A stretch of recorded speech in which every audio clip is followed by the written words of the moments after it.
माननीय सदस्यगण, जिन्हें आज नियम 377 के अधीन मामले उठाने की अनुमति दी गई है, वे व्यक्तिगत रूप से तत्काल मामले का अनुमोदित पाठ सभा पटल पर प्रस्तुत करें।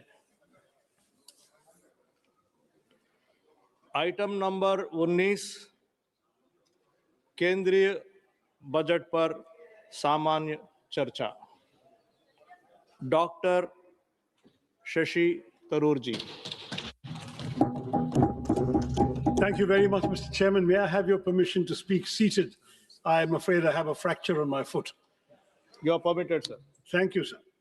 Thank you for granting me the honor of voicing on behalf of the Indian National Congress my perspective on the Union budget presented by the Honorable Finance Minister, whom I'm glad to see in the chamber.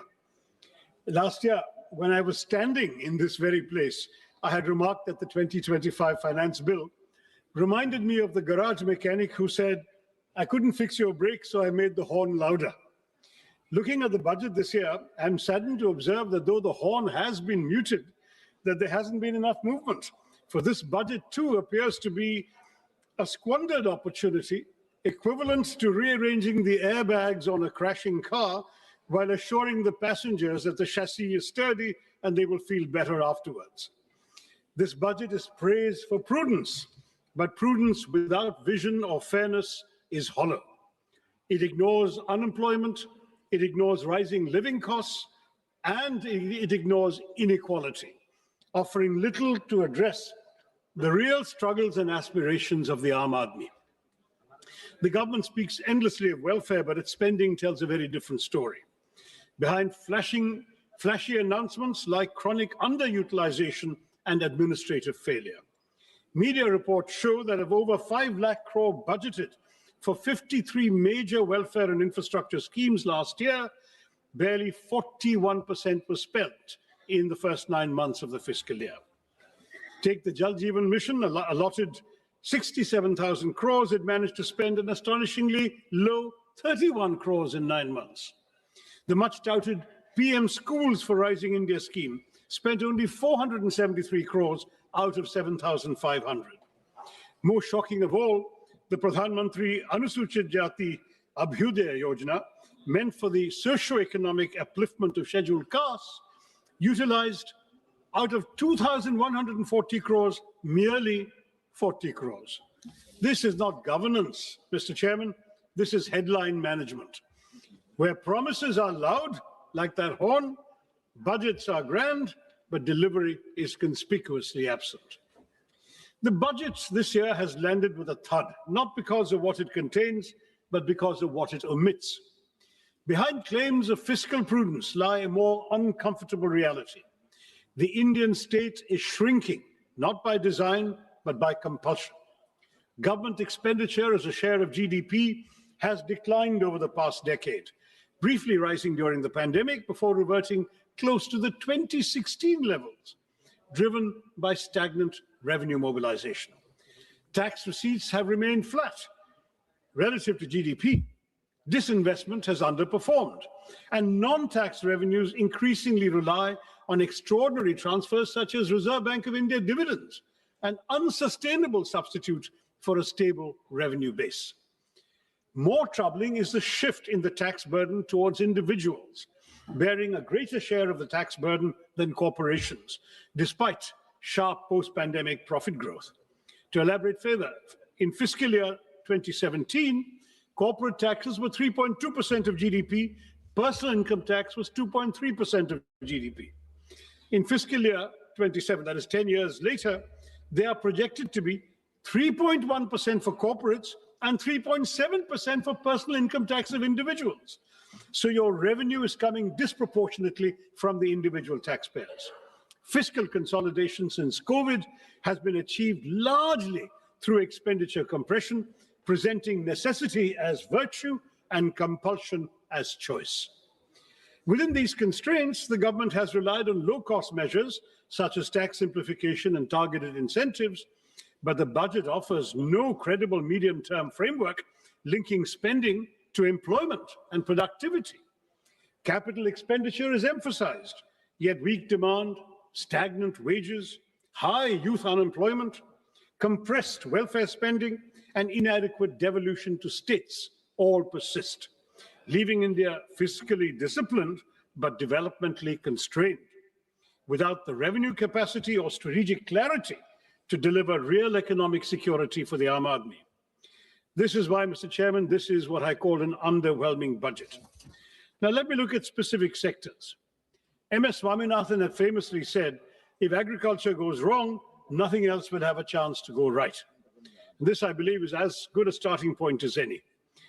Mr. Chairman, it's high time we stop treating agriculture as some issue that will sort itself out, because 46.1% of India's workforce and 60% of our population depend on agriculture and allied activities. Despite agriculture contributing 16 to 17% of GDP, it receives only 3% of this union budget, 1.62 lakh crore, which is a 5.1% cut from last year's 1.71 lakh crore. Now, this underinvestment is all the more alarming, Mr. Chairman, given the existential threats facing Indian agriculture today. This sector, vital as it is increasingly threatened by climate change and misaligned farming practices. Nearly 2/3 of the country are prone to drought, and the toll of weather-related disasters has been severe. Yet the Fasal Bima Yojana, meant to protect farmers, has failed. Flawed assessments and opaque settlements have reduced compensation to token amounts, 1 rupee, 3 rupees, 21 rupees, as your minister himself has acknowledged, turning protection into systemic injustice.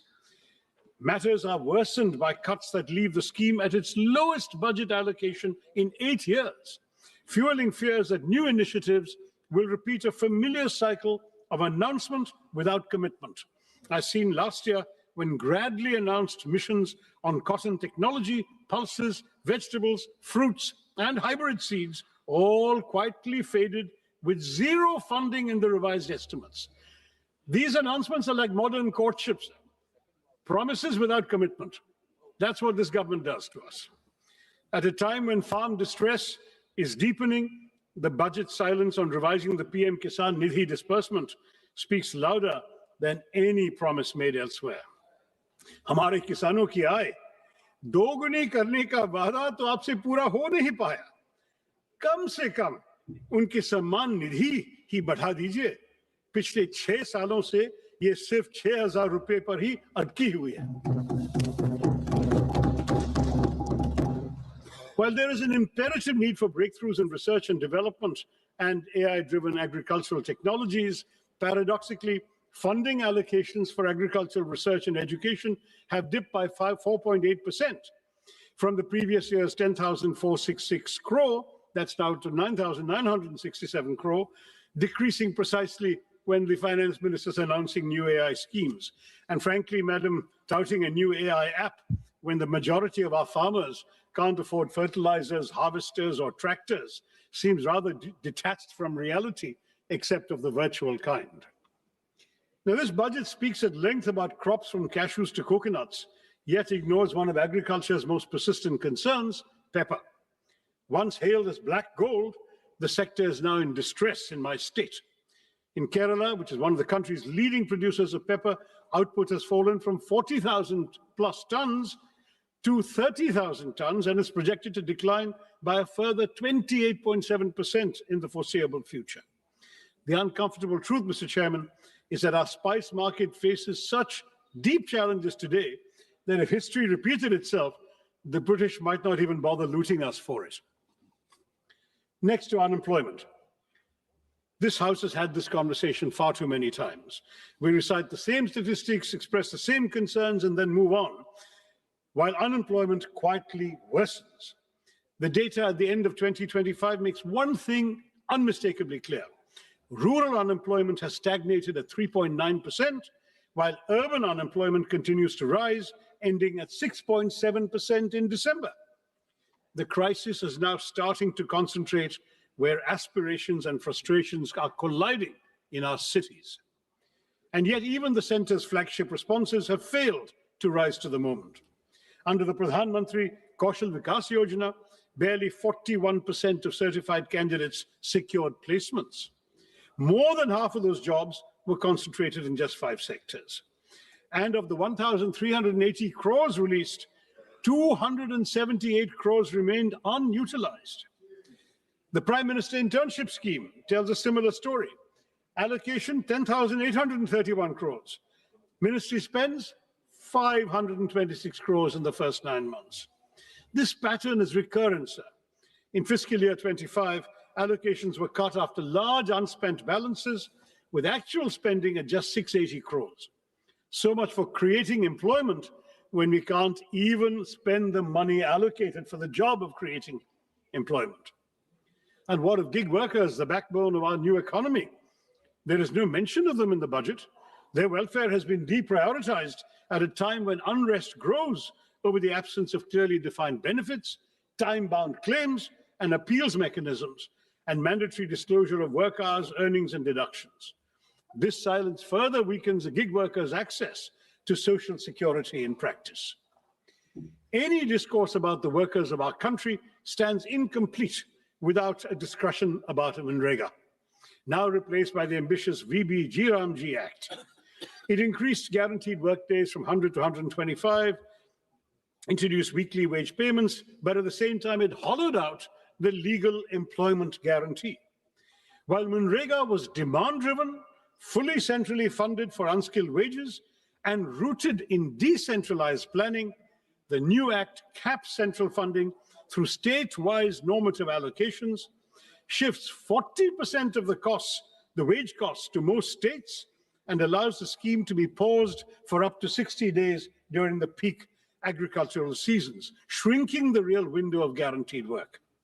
Once a state's allocation is exhausted, workers' statutory right to employment effectively ends. This converts an open-ended rights-based program into a budget-restricted, centrally rationed scheme where fiscal ceilings override legal entitlements. The VB-G scheme received a massive allocation of 95,000 crores in this budget, yet it has a major overlooked flaw that also needs to be addressed as soon as possible, Madam Minister. It attempts inclusion, but perhaps unintentionally drives technological exclusion. Manrega trusted the panchayats and gram sabhas to plan work based on local needs and community strengths. But the G Act mandates dashboards with GIS tools, PM Gati Shakti layers, central digital stacks. Local priorities are filtered through a Viksit Bharat National Rural Infrastructure Stack, making biometrics, geotagging, dashboards, and AI audits statutory requirements. Thus, for millions of tech workers, rural workers, one tech failure will mean exclusion without appeal and work without skill considerations. Now, when you have millions struggling to find work, Mr. Chairman, the least the government can do is to ensure that they move freely across the country to seek opportunities. But here too, Mr. Chairman, we see a pattern of neglect that is as consistent as it is shameful. Nowhere, I might add, is this neglect of connectivity clearer than in Kerala. Despite repeated demands for new railway lines to decongest existing routes, the state finds no mention in the finance minister's much-touted 7 high-speed railway corridor initiative. One is compelled to ask, does strategic connectivity end where political inconvenience begins? The consequences of this neglect are borne daily by passengers and railway staff alike in my state. Chronic overcrowding has pushed passenger capacity to dangerous limits. Sanitation has visibly deteriorated. Even basic facilities remain inadequate. It's telling, Mr. Chairman, that locomotive pilots entrusted with the safety of thousands are forced to work without assured access to toilets. For passengers, the experience is no better. Overcrowded coaches, unsanitary conditions, and a steady erosion of dignity that no glossy brochure can conceal. These failures are structural, they're not incidental. The railway sanction strength across categories stands at over 2 lakhs, yet only about 1.59 lakh employees are in service. This staffing deficit compromises safety, delays operations, and stretches frontline workers beyond reasonable limits. A railway system cannot run on announcements alone. Continued underinvestment in capacity, personnel, and basic human conditions risks turning the nation's lifeline into a symbol of administrative exhaustion. And it's not just railways, Mr. Chairman. We hear of national corridors and maritime ambitions, but Vizhinjam Port, India's gateway to global trade, our only port that can host the world's largest container ships, is treated as a local afterthought, with no central support announced for the road and rail connectivity that is hampering its potential as a world-class transshipment port. Similarly, while 20 new national waterways are to be operationalized, it remains unclear how many, if any, will benefit Kerala. Ship repair ecosystems are promised in Patna and Varanasi, but not in a state with 44 rivers and a rich inland waterway network. Our coastal communities, Mr. Chairman, face the deadly peril of sea erosion that has already leached so much of our territory into the sea. But there is no money for the sea walls and groins so essential for coastal protection. I have been raising this repeatedly in the House over the last 15 years. The center tells me it's a state's problem. The state says it has no money. So we continue losing our territory, our seafront, to the marauding ocean. The lives and livelihoods of our fisher folk, mostly living below the poverty line, are apparently of no concern to our budget makers either. And if maritime connectivity disappoints, Mr. Chairman, should we rely on the air? The regional connectivity scheme, which promised to give wings to the armed Nagrik to lift aspirations off the ground, make the skies accessible to all, yet today, many of those promises lie grounded. Nearly a decade on, at least 11 airports launched under UDAN have seen flights taper off or disappear altogether. Runways without aircraft, terminals without passengers, skies conspicuously empty. Last year, we were promised a modified UDAN with 120 new destinations and 4 crore passengers. But in this budget, Mr. Chairman, UDAN does not even earn a mention. Not just that, but for fiscal year 24-25, a total of 81 airports owned and operated by the Airports Authority have incurred financial losses. Duopolies have led to declining service quality, with the Indigo fiasco exposing the vulnerabilities of our airline industry. When aviation policies cannot stay airborne beyond announcements, one must ask whether this government is still committed to democratizing the skies, as it claims, or rather, as the minister claimed last year. Mr. Chairman, if connectivity cannot move people physically, one would hope education might lift them socially and economically. But here too, we see a betrayal of promises. India speaks of global excellence while presiding over domestic neglect. The national education policy promised 6% of GDP for education. Years later, spending remains at barely 4%, with the union government contributing only 0.4% and leaving states to shoulder an unsustainable burden. The consequences are visible and damaging. Over 1.5 lakh schools lack electricity, thousands lack toilets, ramps, or basic facilities for children with disabilities, and the foundations of learning continue to crumble even as we advertise world-class universities. This neglect hits the most vulnerable the hardest. For scheduled castes, enrollment falls from 99% at the preparatory stage to 70% at the secondary level. For scheduled tribes, from 99% to just 67%. These numbers reveal a system where poverty pushes students out of classrooms and into premature work. We are told artificial intelligence will shape our future, yet only 52% of government schools have functional computers, just 58% of internet access. Where is artificial intelligence going to come to these schools? Technology without access is not transformation, Madam Minister. It is exclusion by design. Continued underfunding paired with grand promises will not uplift our children. It will mortgage India's future at a discount. Mr. Chairman, if education is one pillar of development the government should care about, health is surely the other. Budgets may speak in numbers, but nations are built in flesh and blood. And any budget serious about India's economic potential must invest in human capital, because healthcare is not charity, it is foresight.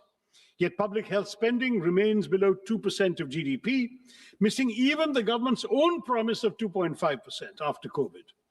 An allocation of over 1 lakh crore to the health ministry may sound impressive, but ambition must be measured in proportion, not in numbers. The consequences are now visible beyond government hospitals. Since 2019, over 600 private hospitals have exited the Ayushman Bharat Jan Arogya Yojana, revealing the fragility of coverage without delivery. Insurance that arrives late is merely distress deferred. Meanwhile, the fundamental determinants of health, clean air, safe water, nutritious food, and mental well-being continue to deteriorate even as disputes rise and mental health indicators worsen. A nation that seeks economic greatness cannot afford to economize on the health of its people. While you propose, Madam, exempting 7 additional rare disease drugs from import duties, your centers of excellence for rare diseases are few, unevenly distributed, and unable to utilize even the insufficient funds allocated, leaving thousands of patients to die every year for lack of treatment. And nowhere is this pattern of neglect more glaring than in the case of the long-promised AIMS in Kerala. First year of the NDA government, the promise was announced. The promise still remains unrealized. A state with one of the strongest public health records in the country continues to wait, while this budget, like its predecessors, offers neither clarity, nor timelines, nor urgency. 22 AIMS have been sanctioned across India, Mr. Chairman, but when it comes to Kerala, the silence is deafening.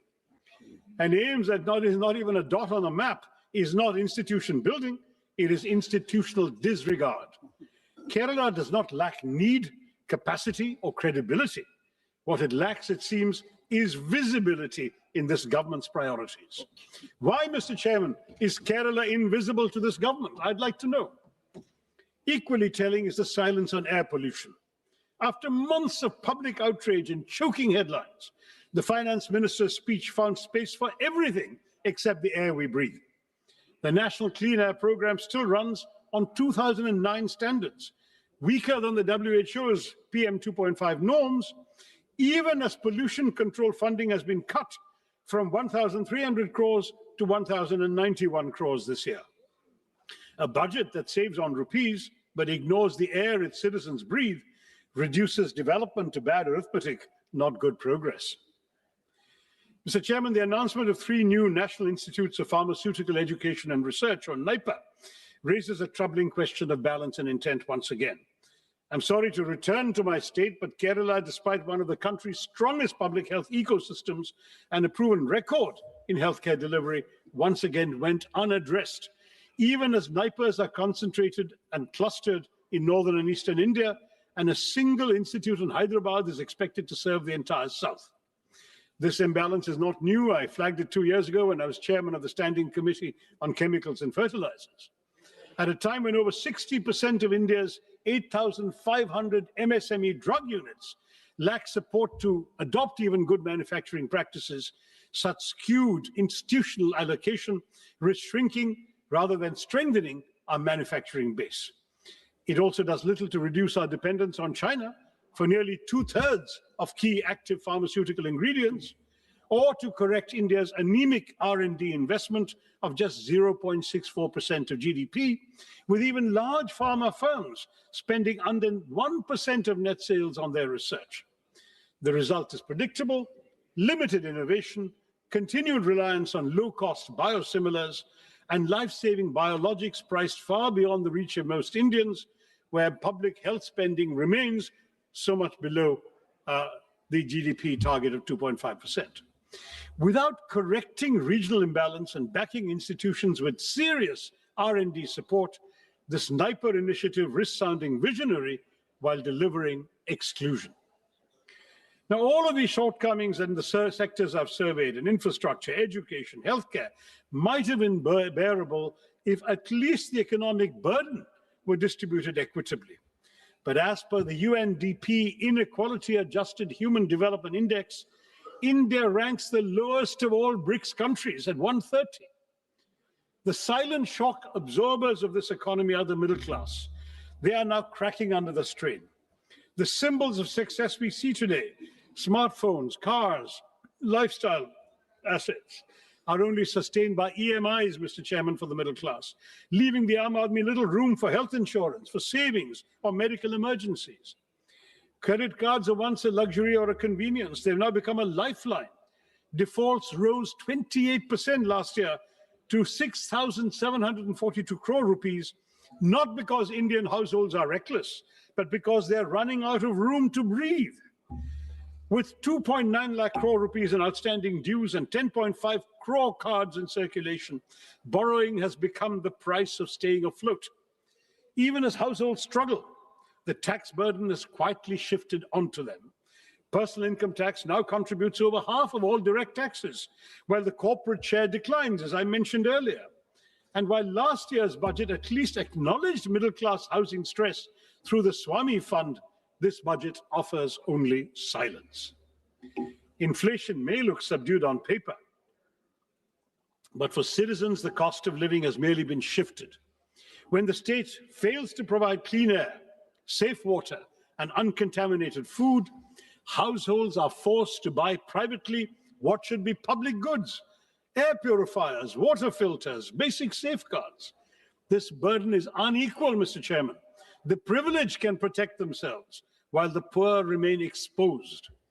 A nation cannot grow by exhausting the very people who sustain it. The Aam Aadmi who are financing this government are being sent deeply troubling signals on taxation.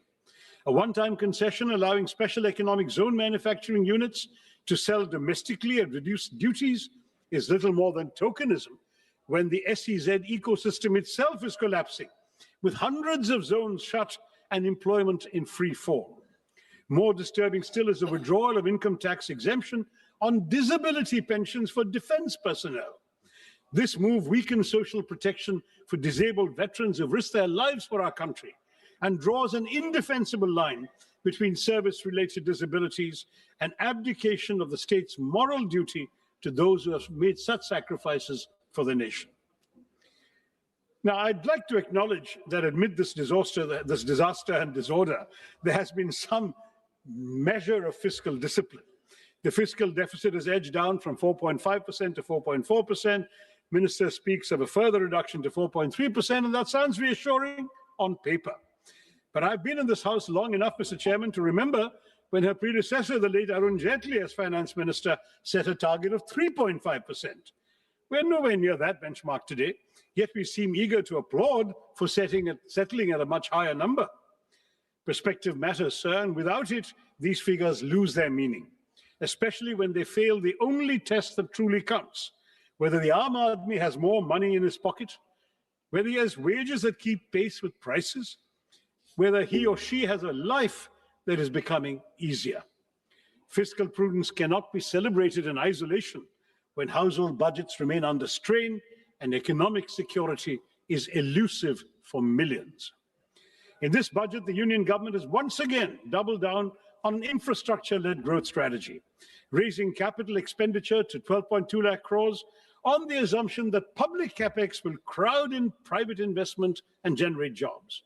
But this promise has yet to materialize. In fact, it hasn't materialized at all during this government's tenure. Private investment has throughout remained sluggish. Labor-intensive sectors are crowded out by capital-heavy projects. Welfare spending has been compressed, and key subsidies and social sector allocations fall short of stated goals. The burden has increasingly been pushed onto the states without adequate devolution of tax revenue.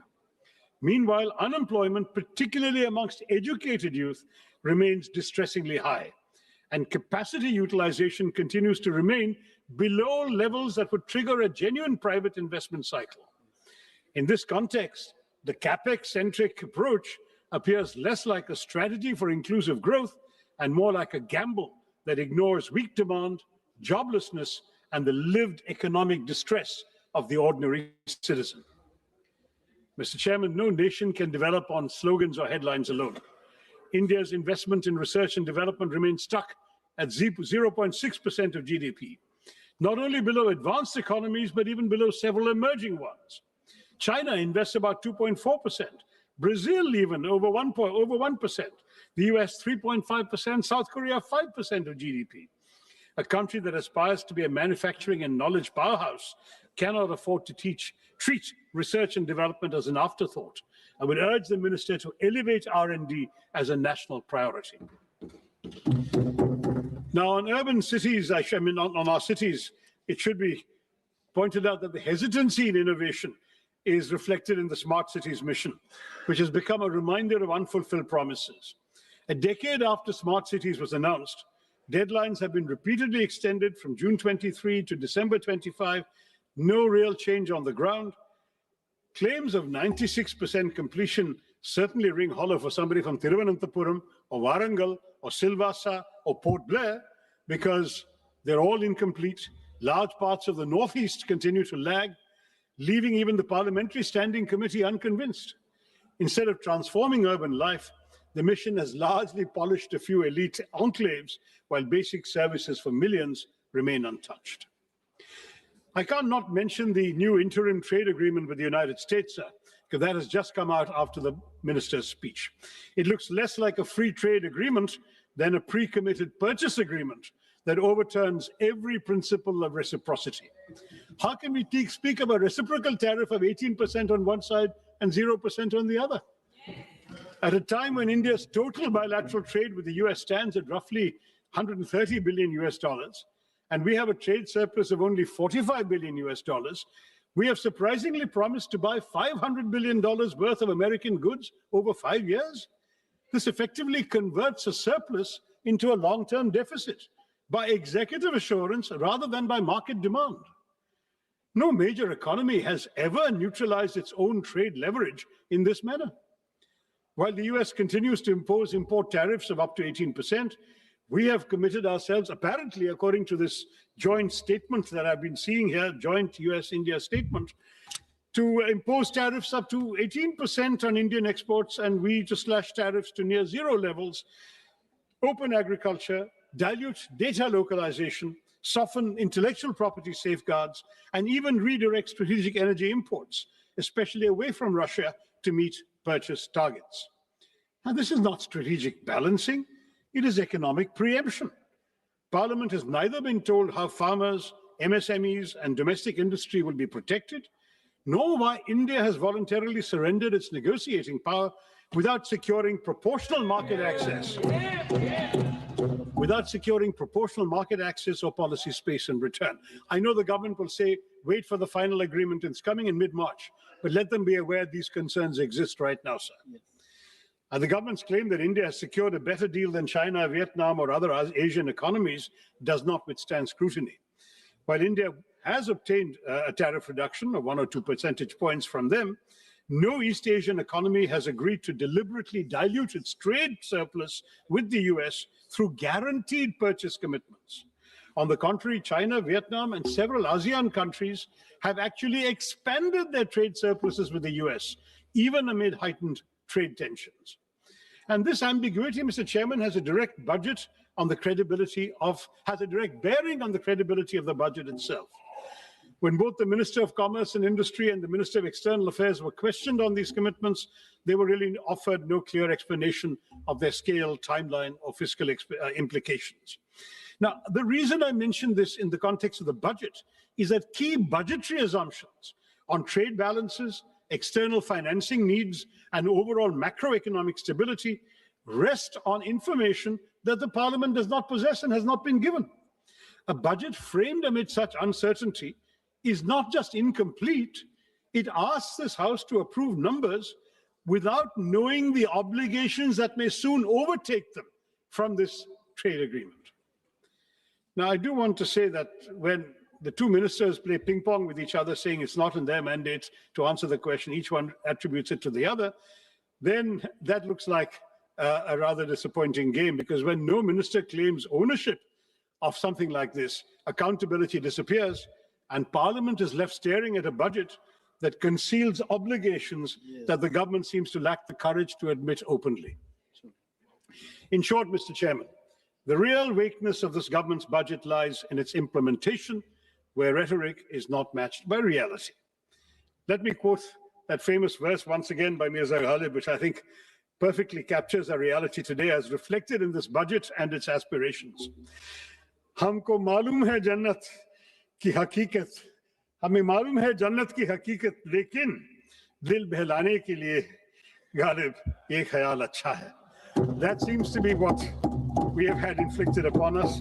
We know the reality behind these claims, these tall promises, these narratives of model governance, but they're not policies grounded in outcomes. They're carefully curated illusions. Glossy schemes, utopian projections, they might soothe the imagination, dil to behlata hai, but everyday life for the ordinary citizen of India has remained unchanged. Hope is repeatedly sold, but delivery remains perpetually deferred. Viksit Bharat by 2047 is an admirable ambition, safely more than 2 decades away. This budget offers no credible pathway to reach it. Instead of narrowing the gap, it widens it. Unemployment continues to rise. Poverty hardens. Jobs remain scarce. Wages remain stagnant. Small businesses, already gasping for relief, are smothered under layers of compliance, while informal workers, gig workers who sustain our economy with their labor are pushed further into invisibility and insecurity. Government promises railways, yet stations crumble. They speak of flight, yet Udan has flown away. Our pepper, once celebrated as black gold, withers under neglect. Our long coastline stretches endlessly, but is ignored when it comes to protecting it. Education is curtailed precisely when it should be expanded, while the rhetoric of world-class technology and AI grows louder. 1.5 lakh schools still function without electricity, yet Viksit Bharat is spoken of as if the lights are already on. When vision is severed from reality, it ceases to be aspiration and becomes merely an illusion. A truly Viksit Bharat will not be built on slogans, Mr. Chairman, not built on speeches or symbolism, but on delivery that reaches the last citizen of India. Turning promises into outcomes is not a favor. It is not a choice. It is our kartavya. It is your kartavya, may I say to the government. Thank you, Mr. Chairman. And Jai Hind. माननीय श्रीमती अपराजिता सारंगी जी।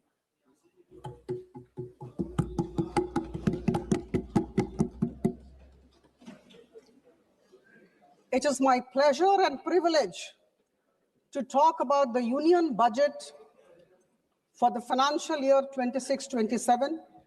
Thank you, Chairman, sir, for giving me this opportunity.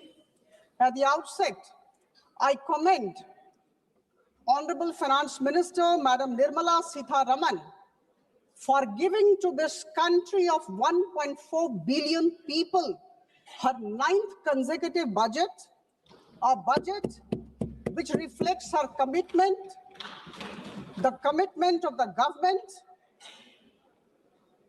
the conviction of the government, and the consistency of the government. As I stand here to speak, I'm reminded of a few words from Rigveda, the oldest of our Vedas. Sangachadhvam sangvadadhvam sangvo manansi janatam. हम साथ बोले, हम साथ चलें, हमारी भावना और हमारी सोच एक दिशा में हो. My dear colleagues, we are all moving towards one and only one goal in the country, and the goal is to make India Viksit Bharat by 2047. And I can say with all conviction at my command that this particular budget of the financial year 26-27 is definitely a very strong step in our common journey. For the sake of clarity, I must say, my dear friends, that our Finance Minister, Madam Nirmala Sitharaman, framed the blueprint around 3 kartavyas. Number 1, to accelerate and sustain economic growth. Number 2, to fulfill the aspirations of the people and build their capacities. And number 3, to align with our core objective of Sabka Saath, Sabka Vikas. बंधुगण, यह ऐतिहासिक budget सिर्फ संख्याओं का संकलन नहीं है, यह विकसित भारत की यात्रा में हम सब के लिए एक माइलस्टोन है, एक निर्णायक मील का पत्थर है. यह हमारी आर्थिक स्थिरता, सुधार और हम सब के सामूहिक आत्मविश्वास का दस्तावेज है. My dear colleagues, this particular budget of the union government comes at a time when India is actually moving fast in its growth trajectory, and we must accept and acknowledge this. This is the first budget of the second quarter of 21st century, and that's why it's a very important budget for all of us, for all 1.4 billion Indians. Friends, we are aware of the fact that in 2014, we were the 10th largest economy, and at this juncture, our micro fundamentals are very strong. We are the 4th largest economy, bypassing Japan. We are going to be the 3rd largest economy, bypassing Germany very soon. And our forest reserves are very high. Our exports have gone beyond $800 billion. And I must say here, we have been all listening about inflation rate. The inflation at this juncture, December 25 figure, we are at 1.7%. And here while I say this, I must say that between 2011 and 2014, the average inflation of this country was 9.8%. I must say this, and I think all of us sitting in this house must appreciate this. Friends, the unemployment rate, all of us have been talking about the unemployment rate. It's declining every day, and at this juncture, it is 4.8%. We must realize this. हमारा देश वैश्विक निवेशकों, foreign investors के लिए एक भरोसेमंद गंतव्य की तरफ उभर के आया है, और हम सबको समझना होगा कि इस तरह की जो आर्थिक स्थिति है, जब विश्व में हमारी प्रशंसा हो रही है, हम मजबूत जमीन पर खड़े हैं, यह कोई संयोग नहीं है। यह हमारे अनुशासित वित्तीय प्रबंधन, संरचनात्मक सुधारों और स्पष्ट नीति का प्रमाण है। आदरणीय प्रधानमंत्री जी की सोच, की दूरदर्शिता और मार्गदर्शन को मैं नमन करती हूँ। The analysis of the budget of financial year 26-27 makes it abundantly clear that the Indian government has chosen the path of long-term growth. And this is not growth by impulse. This is not short-term stimulus. This is possible because of sustained, continuous investment in infrastructure, in institutions, in industrial capacity and upskilling. We must realize this. And these 4 things which I talked of are extremely important when a country aspires to become a developed nation. As was told by Honorable Madam Sitharaman in her speech, the expenditure today stands at 53.5 lakh crore. We must remember this. And the fiscal deficit stands at 4.3% of the GDP. My dear friends, we are in a very difficult global settings. I think all of us are aware of this. All my esteemed colleagues who are present in this house, it's an age of global uncertainty. And in this age of fractured global order, the government of India has decided to keep building. Charai veti, we must remember this. There is a massive scale up in public capital expenditure. I remember in 2014, it was just 2 lakh crore. We must appreciate this. Rupees 2 lakh crore in 2014-15 has gone up to 11.2 lakh crore rupees in 2025-26. And now, with all pride, with all happiness as a citizen of the country, I can say that the public capital expenditure has gone up to 12.2 lakh crore rupees, which is 4.4% of the GDP, and it registers a 10% increase over the last year. And friends, we are aware of the fact that if the capital expenditure grows, then it definitely has a large multiplier effect on the economy. Urban transformation. Urban transformation is a very significant pillar of the budget. Madam Sikaraman talked about engines of growth. The cities, the big towns are today the engines of growth.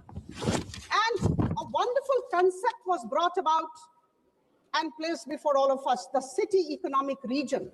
City economic region focusing on tier 2 and tier 3 cities have been thought about by the government. Rupees 5,000 crore will be given to this city economic region, every city economic region, over a period of 5 years to build infrastructure. And we know what will happen. Let's reduce pressure on the mega cities and fostering balanced development in the process.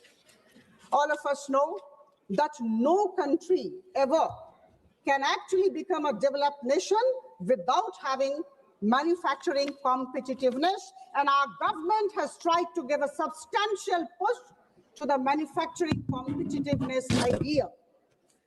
This will not only create jobs, but also in the long run help promote our exporting community. The allocation of rupees 10,000 crore to the biopharma sector will not only help our people take care of their healthcare needs, but also lead to huge exports. Similarly, there was mention of many important areas which I think we must be talking about wherever we are. India has really advanced forward. There is focus on semiconductor mission 2.0, nuclear sector, rare earth corridors, data centers, and electronics components mission with a whopping 40,000 crore as the allocation. And I'm sure these investments will lead to less import dependency and make India future ready. I think these are things that we are thinking about our country, and I underscore the fact that we are intending to become Viksit Bharat by 2047, and that is why we have to be future ready. The provision of 4,000 e-buses is definitely going to enhance regional connectivity. My dear friends, 20 new national waterways, expanded road networks, freight corridors, 7 high-speed rail corridors and multimodal logistics system. These are giant leap towards a more competitive, resilient, confident, and self-reliant Viksit Bharat by 2047. We may like it, we may not like it, but we need to accept it. My dear friends, I take this opportunity to convey our immense gratefulness to our Honorable Prime Minister for going for almost 9 free trade agreements and trade deal with a couple of countries in the last couple of years. Again, there would be critics, there would be naysayers, but I know to every action of Prime Minister Modi, there is an equal and opposite negative reaction from my right side. Free trade agreements and trade deal have been signed with New Zealand, UK, Oman, Australia, European Union consisting of 27 nations, and recently with the US. And this is an indication of a particular thing which I think we need to appreciate. This is an indication of the fact that the government of India under the leadership of our Prime Minister knows how to navigate in a difficult world order. I talked about difficult global settings. We are aware of that. And in this difficult world order, the government of India for the past couple of years, about 10, 12 years, have acquired the ability, the capability, the talent to navigate successfully. In this budget, a number of customs duties and import duties have been withdrawn. And this is for good. This is to help the exporting community. Friends, I would like to give certain examples which I think all of us need to appreciate. We have allowed duty-free import of ingredients by seafood exporters, allowing 3% of freight on board value of exports to be imported duty-free by textile and leather goods. and allowing SEZ units to sell in domestic tariff area at concessional duty. And these are extremely progressive and pragmatic ways of strengthening our exporting community. My dear friends, our Prime Minister and our Finance Minister have been talking all the while about the micro, small and medium enterprises. I would say they are the backbone of Indian economy, extremely important, and they control 4% of the manufacturing output. About 49% of India's total exports, and around 31% of the national GDP. Now it's 7.47 crore MSMEs in the country, employing around 33 crore people. MSME has emerged as the second largest employer after agriculture. And our government, under the visionary leadership of our Honorable Prime Minister, recognizes this. And that is why rupees 10,000 crore have been allocated as SME Growth Fund. And there is a great concept, and the concept is nurturing the champion MSMEs. I think this is something very interesting, very innovative, and we all need to stand together and appreciate. Friends, a healthy India is a prosperous India. And here I must like to inform all of you, or rather help you recall, that Madam Nirmala Sitharaman allocated rupees 1.06 lakh crore for the Ministry of Health and Family Welfare in this budget. And this is a staggering 194% increase over the 2014-15 levels. In order to make our healthcare affordable and even accessible to many people, you know, the customs duties, the import duties have been withdrawn from 17 cancer drugs and drugs of many diseases which are rare by nature. I think this is something for which our government, Prime Minister Modi's government, needs to be commended and complimented. Now, my dear friends, could anybody think about AVGC, animation, visual effects, gaming and comics? This government is planning to raise about 2 million professionals by 2030 in AVGC sector. Absolutely out of the box idea. You may like it or not, but this is highly innovative and an out of the box idea of our government. Now here, the government will be supporting the Institute of Creative Technologies, Mumbai, to raise these professionals and to actually establish content creator labs in about 15,000 secondary schools and 500 colleges.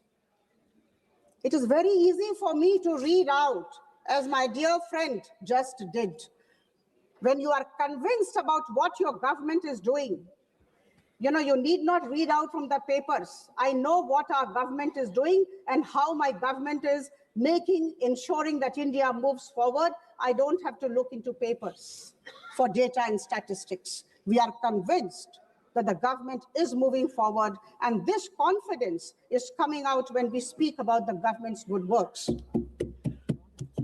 Friends, there is a very interesting thing. Ma'am, kindly address the chair. Yeah, thank you. To ensure sustained economic growth, and also at the same time to keep fiscal deficit in check, is an interesting phenomenon. It's a challenge. And I'm extremely happy to inform the House that we recognize, we appreciate that this government has been doing that. Our growth momentum has been sustained, and at the same time, fiscal deficit is low, 4.3%, as I told earlier. This is a challenge which has been taken on by the government. The budget of financial year 26-27 is definitely pragmatic, pro-people, and balanced in nature. हमें सशक्त, आत्मनिर्भर और विकसित भारत बनाना है। बंधुगण, आदरणीय प्रधानमंत्री जी की सोच, उनके दिग्दर्शन, उनकी सकारात्मकता के सामने हम सब नतमस्तक हैं। मैं नमन करती हूं और उनके लिए दो पंक्तियां। मैं सोच भी बदलता हूं, मैं नजरिया भी बदलता हूं, मंजिल जाने तक का जरिया भी बदलता हूं। और अगर बदलता नहीं कुछ तो सिर्फ अपना लक्ष्य नहीं बदलता हूं, अपना पक्ष नहीं बदलता हूं। आप सबको बहुत बहुत धन्यवाद। कहना आसान है, करना कठिन, लेकिन हमारी सरकार आदरणीय प्रधानमंत्री जी के बलिष्ठ नेतृत्व में आगे बढ़ती जा रही है। आइए हम सब संग गच्छध्वम संग बदध्वम संग वो मनांसी जानताम, हम साथ चले, हम साथ बोले और हम सब की सोच और भावना एक दिशा में हो। बहुत बहुत धन्यवाद। माननीय श्री अखिलेश यादव जी।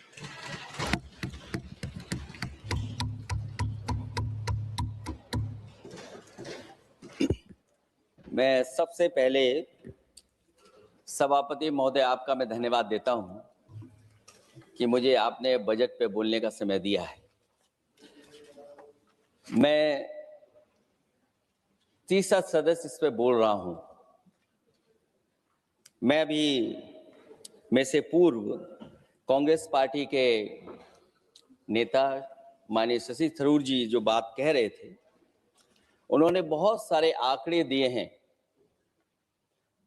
सभापति महोदय, वही मिलते जुलते आंकड़े हमारे पास भी हैं। जब कभी जवाब आए तो शायद उन आंकड़ों का जवाब भी आए। और जब वो अपनी बातों को खत्म कर रहे थे तो वो एक शेर पढ़ के गए हैं, मिर्जा गालिब का एक शेर पढ़ के गए हैं सभापति महोदय। सभापति महोदय, यही शेर अगर बीजेपी को पढ़ना होता तो बीजेपी कैसे पढ़ती? अगर यही शेर बीजेपी को पढ़ना पड़ता तो वो पढ़ते कि हमको मालूम है स्वर्ग की सच्चाई, लेकिन दिल को बहलाने के का गालिब ये ख्याल की जगह सोच अच्छा है। सभापति महोदय, यही फर्क है। सबका साथ, सबका विकास। सभापति महोदय, बोलने से पहले मैं जब बजट को देख रहा था और अक्सर सरकार को पिछले कई सालों से चलता हुआ मैं देख रहा हूं, मैं कहना चाहता हूं, क्यों झूठे ख्यालों में दिन रात करें, जो बनाते हैं हवा में बातों के महल, आओ उनसे कुछ जमीनी बात करें। सभापति महोदय, बजट आने से पहले और बजट आने के बाद पूरा देश और पूरे देश में ये बहस चल रही थी कि अमेरिका को लेकर के डील होने जा रही है। सभापति महोदय, मुझसे पहले अभी जो भारतीय जनता पार्टी की माननीय सदस्य बोल रही थी, और भारतीय जनता पार्टी का ये पक्ष है कि हम लोगों ने दुनिया में बहुत सारे देशों से फ्री ट्रेड एग्रीमेंट कर लिया है। सभापति महोदय, मैं भारतीय जनता पार्टी की सरकार से जानना चाहूंगा, अभी कितने देश और बचे हैं जिससे आप फ्री ट्रेड एग्रीमेंट नहीं कर पाए हैं? कुछ ऐसे भी देश बचे होंगे शायद जिनसे आपकी इच्छा होगी कि हम फ्री ट्रेड एग्रीमेंट कर लें। और सभापति महोदय, का फ्री ट्रेड एग्रीमेंट हो भी जाते हैं, जो लोग कभी रुपए के बारे में बहुत चिंता करते थे, कभी कभी उम्र से, कभी कभी दूसरे लोगों के उससे जोड़ देते थे, इतने सब फ्री ट्रेड एग्रीमेंट होने के बाद और अमेरिका से डील नहीं ढील हुई है, उसके बाद हमारा रुपया कहां पहुंचेगा? और अगर यही डील होनी थी तो 11 महीने इंतजार क्यों कराया? अगर यही डील होनी थी सभापति महोदय, तो 11 महीने किस बात का इंतजार था? हमारे कारोबारियों को या हमारे जितने भी उद्योग से जुड़े लोग हैं, उनके साथ ये परेशानी क्यों? बजट पर सबसे पहला सवाल यही है कि डील पहले बनी है बजट।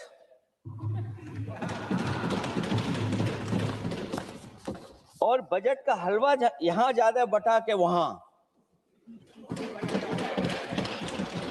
सभापति महोदय, स्वदेशी, आत्मनिर्भर, ये शब्द तो बहुत अच्छे लगते हैं, लेकिन जब डील हो गई है तो क्या इस बजट को लाने से पहले आत्मनिर्भरता और स्वदेशी को अपने अपने शब्दकोश से हटा दिया है, या इसको उल्टे अर्थ में विलोम शब्दकोश में डाल दिया है? और ये डील नहीं है जो हम आप सब समझ पा रहे हैं, शायद 70 वर्ष के लोग ये नहीं समझ पा रहे होंगे, लेकिन पूरा देश समझ रहा है कि हमने अपना बाजार एक बार और खोल दिया है। $500 बिलियन का व्यापार एक तरफा। हमारे आत्मनिर्भरता कहां जाएगी? स्वदेशी नारा हमारा कहां जाएगा? हमारे देश की जनता भाजपा से कह रही है कि जहां तक हमें मालूम है, डील एक तरफा नहीं होती है। क्या ये बनी वहां पहुंची यहां जहां जैसे कोई एक पक्ष मान रहा हो? जनता भाजपा से यह भी जानना चाहती है कि 0 बड़ा के 18।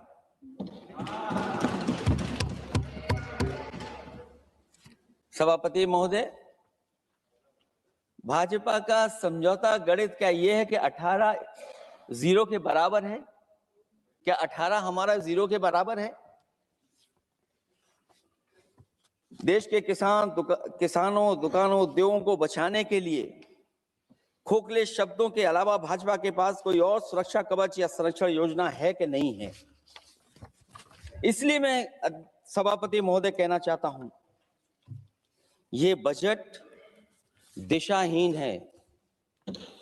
इस बजट में कोई विजन नहीं है कि 2047 तक हमारा देश विकसित भारत बन जाएगा। और हम जैसे लोगों को, समाजवादियों को तो सरकार से पहले ही उम्मीद नहीं थी, और जिस सरकार से उम्मीद ना हो उसकी बजट से क्या उम्मीद होगी? इस बजट में पीडीए के लिए कुछ भी नहीं है। कोई योजना दलित, पिछड़ा, महिला, गरीब, अल्पसंख्यक या नवयुवक के विकास के लिए नहीं लाई गई है। ऐसा लग रहा है कि सरकार ने इनके बारे में सोचना ही छोड़ दिया है। और अगर जीडीपी हमारी 7% है और नॉमिनल जीडीपी की ग्रोथ केवल 8% है, जो कि लगभग 12% होनी चाहिए थी, इसके कारण लोगों के हाथ में कम पैसा है। और कारण यह भी लगता है कि हमारा प्राइवेट इन्वेस्टमेंट नहीं आ पा रहा है।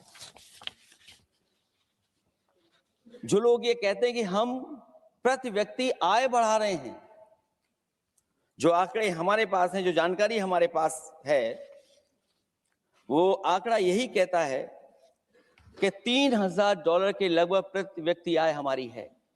और अगर हम दुनिया से जब इतना ही जुड़ गए हैं, तो 2025 की जो रैंकिंग है, हमारा स्थान 144वां है, 144th है। तो जहां हम इतना 10, 11, 12 साल से हम इतने बजट ला रहे हैं, क्या हमारे पर कैपिटा इनकम लोगों की नहीं बढ़ पाई? और सदन में, इसी सदन में कई बार ये पूछा गया कि जो लोग राशन प्राप्त कर रहे हैं, गरीबी रेखा से नीचे हैं, कम से कम उनकी पर कैपिटा इनकम क्या, ये तो बताना ही चाहिए सरकार को। और पिछड़ेपन को दूर करने के लिए कोई विजन नहीं दिखता इस बजट में। जैसे जब बजट आता है तो बजट में ढूंढते हैं हम लोग कि हमारे स्टेट के लिए क्या और खास नया आया होगा। उत्तर प्रदेश जैसा प्रदेश जहां पर डबल इंजन की सरकार को बहुत कुछ कहा जाता है कि डबल इंजन की सरकार है, हम विकास भी डबल करेंगे, लेकिन मैं देखता हूं उत्तर प्रदेश के लिए कोई खास योजना ऐसी नहीं आई है जिससे उत्तर प्रदेश के 25 करोड़ लोगों को कुछ मुख्य धारा से जोड़ा जाए। वैसे तो बड़े बड़ी योजनाएं बताई जा रही हैं कि हमारे कई फ्रेट कॉरिडोर्स बन रहे हैं, वाटरवेज बन रहे हैं, एक्सप्रेसवेज बन रहे हैं, लेकिन उत्तर प्रदेश जहां से प्रधानमंत्री जी आते हैं, भविष्य में जो बनेंगे एक्सप्रेसवे, लेकिन भारत सरकार के बजट से कोई भी अभी एक्सप्रेसवे वहां पर नहीं बना। अगर कोई बना हो, नया बन रहा हो, बड़ा बन रहा हो तो बताएं। और जो बने भी हैं वो उस मानक, उस क्वालिटी के नहीं हैं जिस क्वालिटी के आज विकसित भारत के एक्सप्रेसवे होने चाहिए। जो लोग भ्रष्टाचार पे बड़े बड़े सवाल उठाते हैं, वो कम से कम अपनी सड़कों को देखें, अपने एक्सप्रेसवेज को देखें कि उन्होंने क्या बना करके खड़ा इतने हजारों करोड़ रुपए खर्च करने के बाद। इनके सबसे पहले प्रधानमंत्री अटल बिहारी वाजपेयी जी, उनके नाम से कोई एक्सप्रेसवे बन रहा था। सभापति महोदय, हम लोगों ने अखबारों में पढ़ा, कई लोग स्टेटमेंट भी देते हैं कि हम एक्सप्रेसवे बना रहे हैं। उनके नाम से बनने के साथ साथ उनका नाम भी बदल दिया। पहले वो चंबल एक्सप्रेसवे बन रहा था, फिर अटल जी के नाम से एक्सप्रेसवे बन रहा था। लगता है वो जमीन पर नहीं उतरा है, वो केवल कागजों पे बन रहा था। तो ये तो एक्सप्रेसवे की बात हुई। सबसे बड़ा सवाल यह है कि किसान को लेकर के इन्होंने कहा कि किसान की हम आय दोगुनी कर देंगे। आज हमारा किसान इस उदारीकरण में कहां खड़ा है? जिस किसान को लेकर के पूरे देश के सभी राजनीतिक दल चिंतित रहते हैं, इस डील के बाद हमारे किसानों का हाल क्या होगा? और जब सब कुछ विदेश से ही आएगा तो हमारा किसान भारत में क्या उगाएगा, जमीन पर क्या होगा और क्या बेच पाएगा? सभापति महोदय, सरकार ने बड़ा बड़ा बजट पेश किया, कहा कि हम एग्रीकल्चर इंफ्रास्ट्रक्चर तैयार करेंगे, एग्रीकल्चर इंफ्रास्ट्रक्चर से हम मंडियां तैयार करेंगे, बाजार तैयार करेंगे, एमएसपी लागू करेंगे। हमारे किसान जब काले कानून के खिलाफ लड़ रहे थे, बड़ी संख्या में जान चली गई, उसके बाद सरकार कहीं पीछे हटी और उन्होंने काले कानून वापस लिए। लेकिन आज भी किसानों को जो कानूनी गारंटी मिलनी चाहिए वो अभी तक एमएसपी की कानूनी गारंटी सरकार नहीं दे पाई। और जो तेज क्रॉप और हॉर्टिकल्चर क्रॉप और दूध को लेकर के सरकार दावा करती है कि हम सब्जियां इतना, हॉर्टिकल्चर क्रॉप्स हमारी इतनी ग्रो कर गई हैं, हम दुनिया में इतना पैदा कर रहे हैं। दूध के जब आंकड़े बताते हैं कि दुनिया में हम दूध का उत्पादन इतना कर रहे हैं, और अगर आपका बजट ही विकसित भारत का बजट है तो हमारे हॉर्टिकल्चर क्रॉप्स और जो हमारा किसान दूध का उत्पादन कर रहा है, दूध का उत्पादन हो रहा है, उसके लिए एमएसपी की गारंटी कब देंगे आप लोग? और गारंटी हम लोग इसलिए मांग रहे हैं क्योंकि उसको घर कैसे बनाएगा, घर कैसे चलाएगा, अगर उसको लाभ नहीं मिलेगा, बच्चों को कैसे पढ़ाएगा, अपनी बेटियों को हंसी खुशी विदा कैसे कर पाएगा? और इधर तो जहां फसल की कीमत नहीं मिल पा रही है, सभापति महोदय, सोने के भाव कहां पहुंच गए हैं? पहले गरीब सोचता था जब हम अपनी बेटी की विदा करेंगे तो कुछ सोने का एक सामान खरीद करके दे देंगे उसको। जैसे जैसे बीजेपी की सरकार चली और आगे बढ़ती गई, 12 साल ऐसे हैं आ गए कि अब तो चांदी तो दूर, अगर यही सरकार चलती रही तो लोहे पर पीतल चढ़ाकर भी गरीब अपनी बेटी की विदाई नहीं करा पाएगा। कैसे अपने भविष्य के लिए 2 पैसे जमा कर पाएगा? मतलब आज क्या खाएगा, कल के लिए क्या बचा पाएगा? ये किसानों के बड़े सवाल हैं। भाजपाई किसानों को लाभ नहीं पहुंचाना चाहते हैं, ये किसी और को लाभ पहुंचाना चाहते हैं। कुछ अदृश्य लोग हैं जिनको लाभ पहुंचाना चाहते हैं, क्योंकि इनका बजट जो बजट बनाते हैं वो आम जनता का ना उसमें जिक्र है ना फिक्र रहती है। और अगर फिक्र होती उनको तो किसान की खाद समय पर मिल जाती, उनको बीज समय पर मिल जाता, सस्ती बिजली उपलब्ध हो जाती, सिंचाई या सिंचाई मुफ्त हो जाती थी।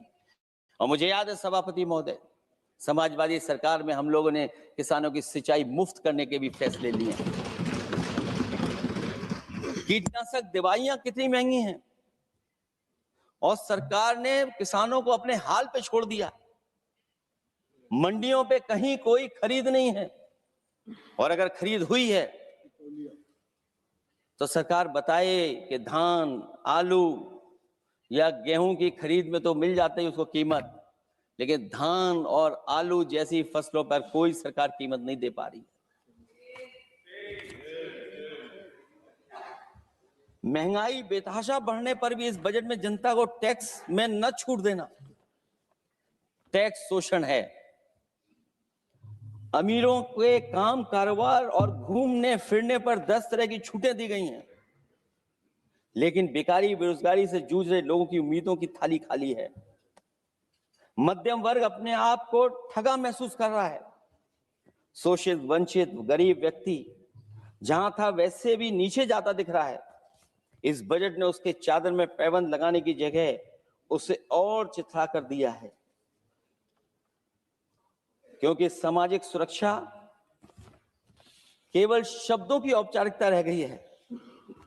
किसान, मजदूर, श्रमिक, कारोबारी, छोटा दुकानदार अपने लिए मिली राहत को दूरबीन से देखकर ढूंढ रहा है, और इसीलिए भाजपा का हर बजट 1/20 का बजट मानते हैं, क्योंकि वो 5% लोगों के लिए ही होता है।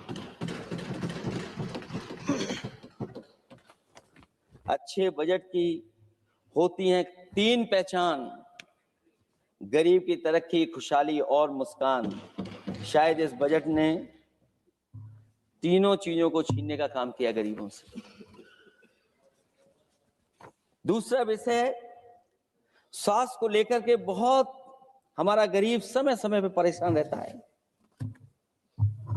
स्वास्थ्य को लेकर के जो ठोस कदम सरकार को उठाने चाहिए वो सभापति महोदय सरकार नहीं उठाती दिख रही है, और जितना भी स्वास्थ्य सेवाएं हैं वो ठप होती चली जा रही हैं।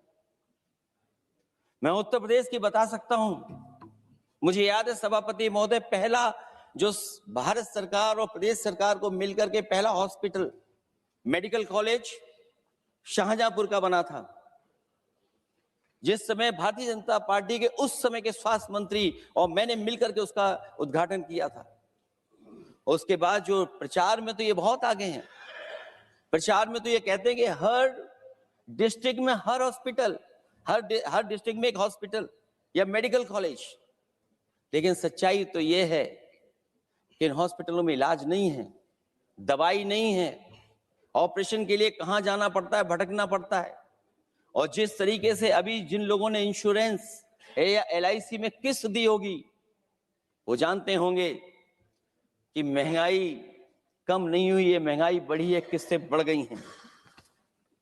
उदाहरण के लिए दिल्ली के एम्स के लिए 5,600 करोड़ रुपए और आयुष्मान भारत के लिए पूरे देश के लिए सरकार ने जो बजट रखा है वो 4,700 करोड़ रुपए है।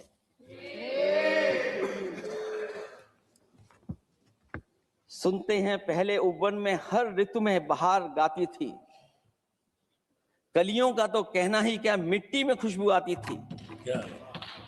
ये भी ज्ञात हमें उपवन में कुछ ऐसे भौरे आए थे, सारा चमन कर दिया मरघट, अपने साथ जहर लाए थे। लेकिन अगर चमन वाले ही भौरों के रंग ढंग अपनाएं, माली तुम ही फैसला कर दो, हम किसको दोषी ठहराएं। सभापति महोदय, मैं उत्तर प्रदेश से आता हूं, जहां पर प्रधान संसदीय क्षेत्र है।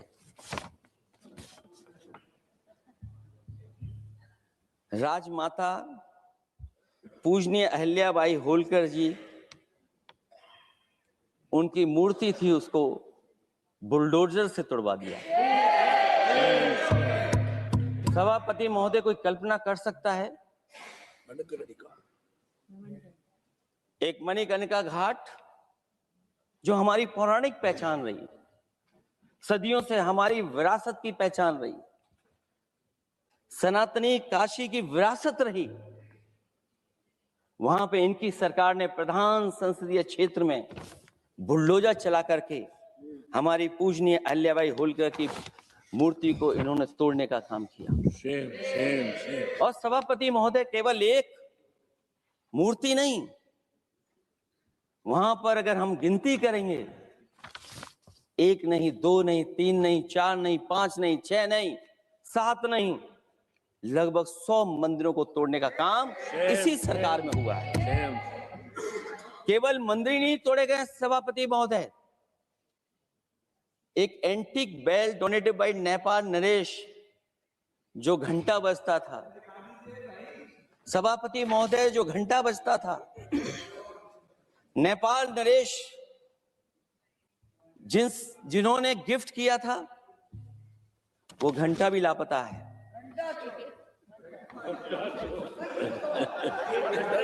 केवल घंटा ही लापता नहीं है,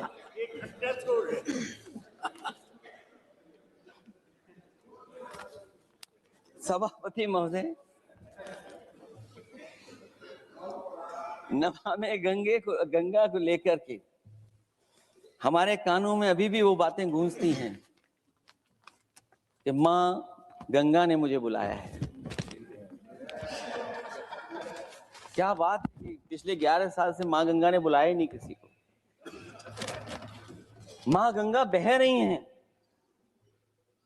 जो उसके पैरामीटर्स हैं, जिस पैरामीटर्स को हर दिन नापा जाता है, उसमें डिसॉल्व ऑक्सीजन, सीओडी, बीओडी और तमाम पैरामीटर्स, आज किस हालत में है मां गंगा। कोई कह रहा था कि अब गंगा बहकर के दूर तक जाएंगी, लेकिन शायद वो ये नहीं जानते होंगे कभी कभी उल्टी गंगा भी बहती है। जब उल्टी बहेगी तो यूपी के आते आते आप बाहर हो जाएंगे। सभापति महोदय, नमामि गंगा, मां गंगा में जुड़ने वाली नदियां, वरना नदी को एक संरक्षण कैसे हो, ब्यूटिफिकेशन कैसे हो, रिवर फ्रंट कैसे बने, उसकी शुरुआत की थी, लेकिन सभापति महोदय, इनकी बुलडोजर सरकार ने उसका काम रोक दिया।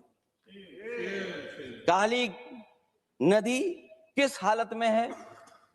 यमुना के बारे में दिल्ली की सरकार जब बनानी थी तो कहा कि हम दुनिया का सबसे बेहतर रिवर फ्रंट बनाएंगे यमुना पर, इसी राजधानी में कहा गया। आज बताइए यमुना की हालत क्या है। और अगर यमुना दिल्ली में गंदी हो रही है तो ये बह करके जब यूपी जाती है तो मथुरा में भी गंदी है।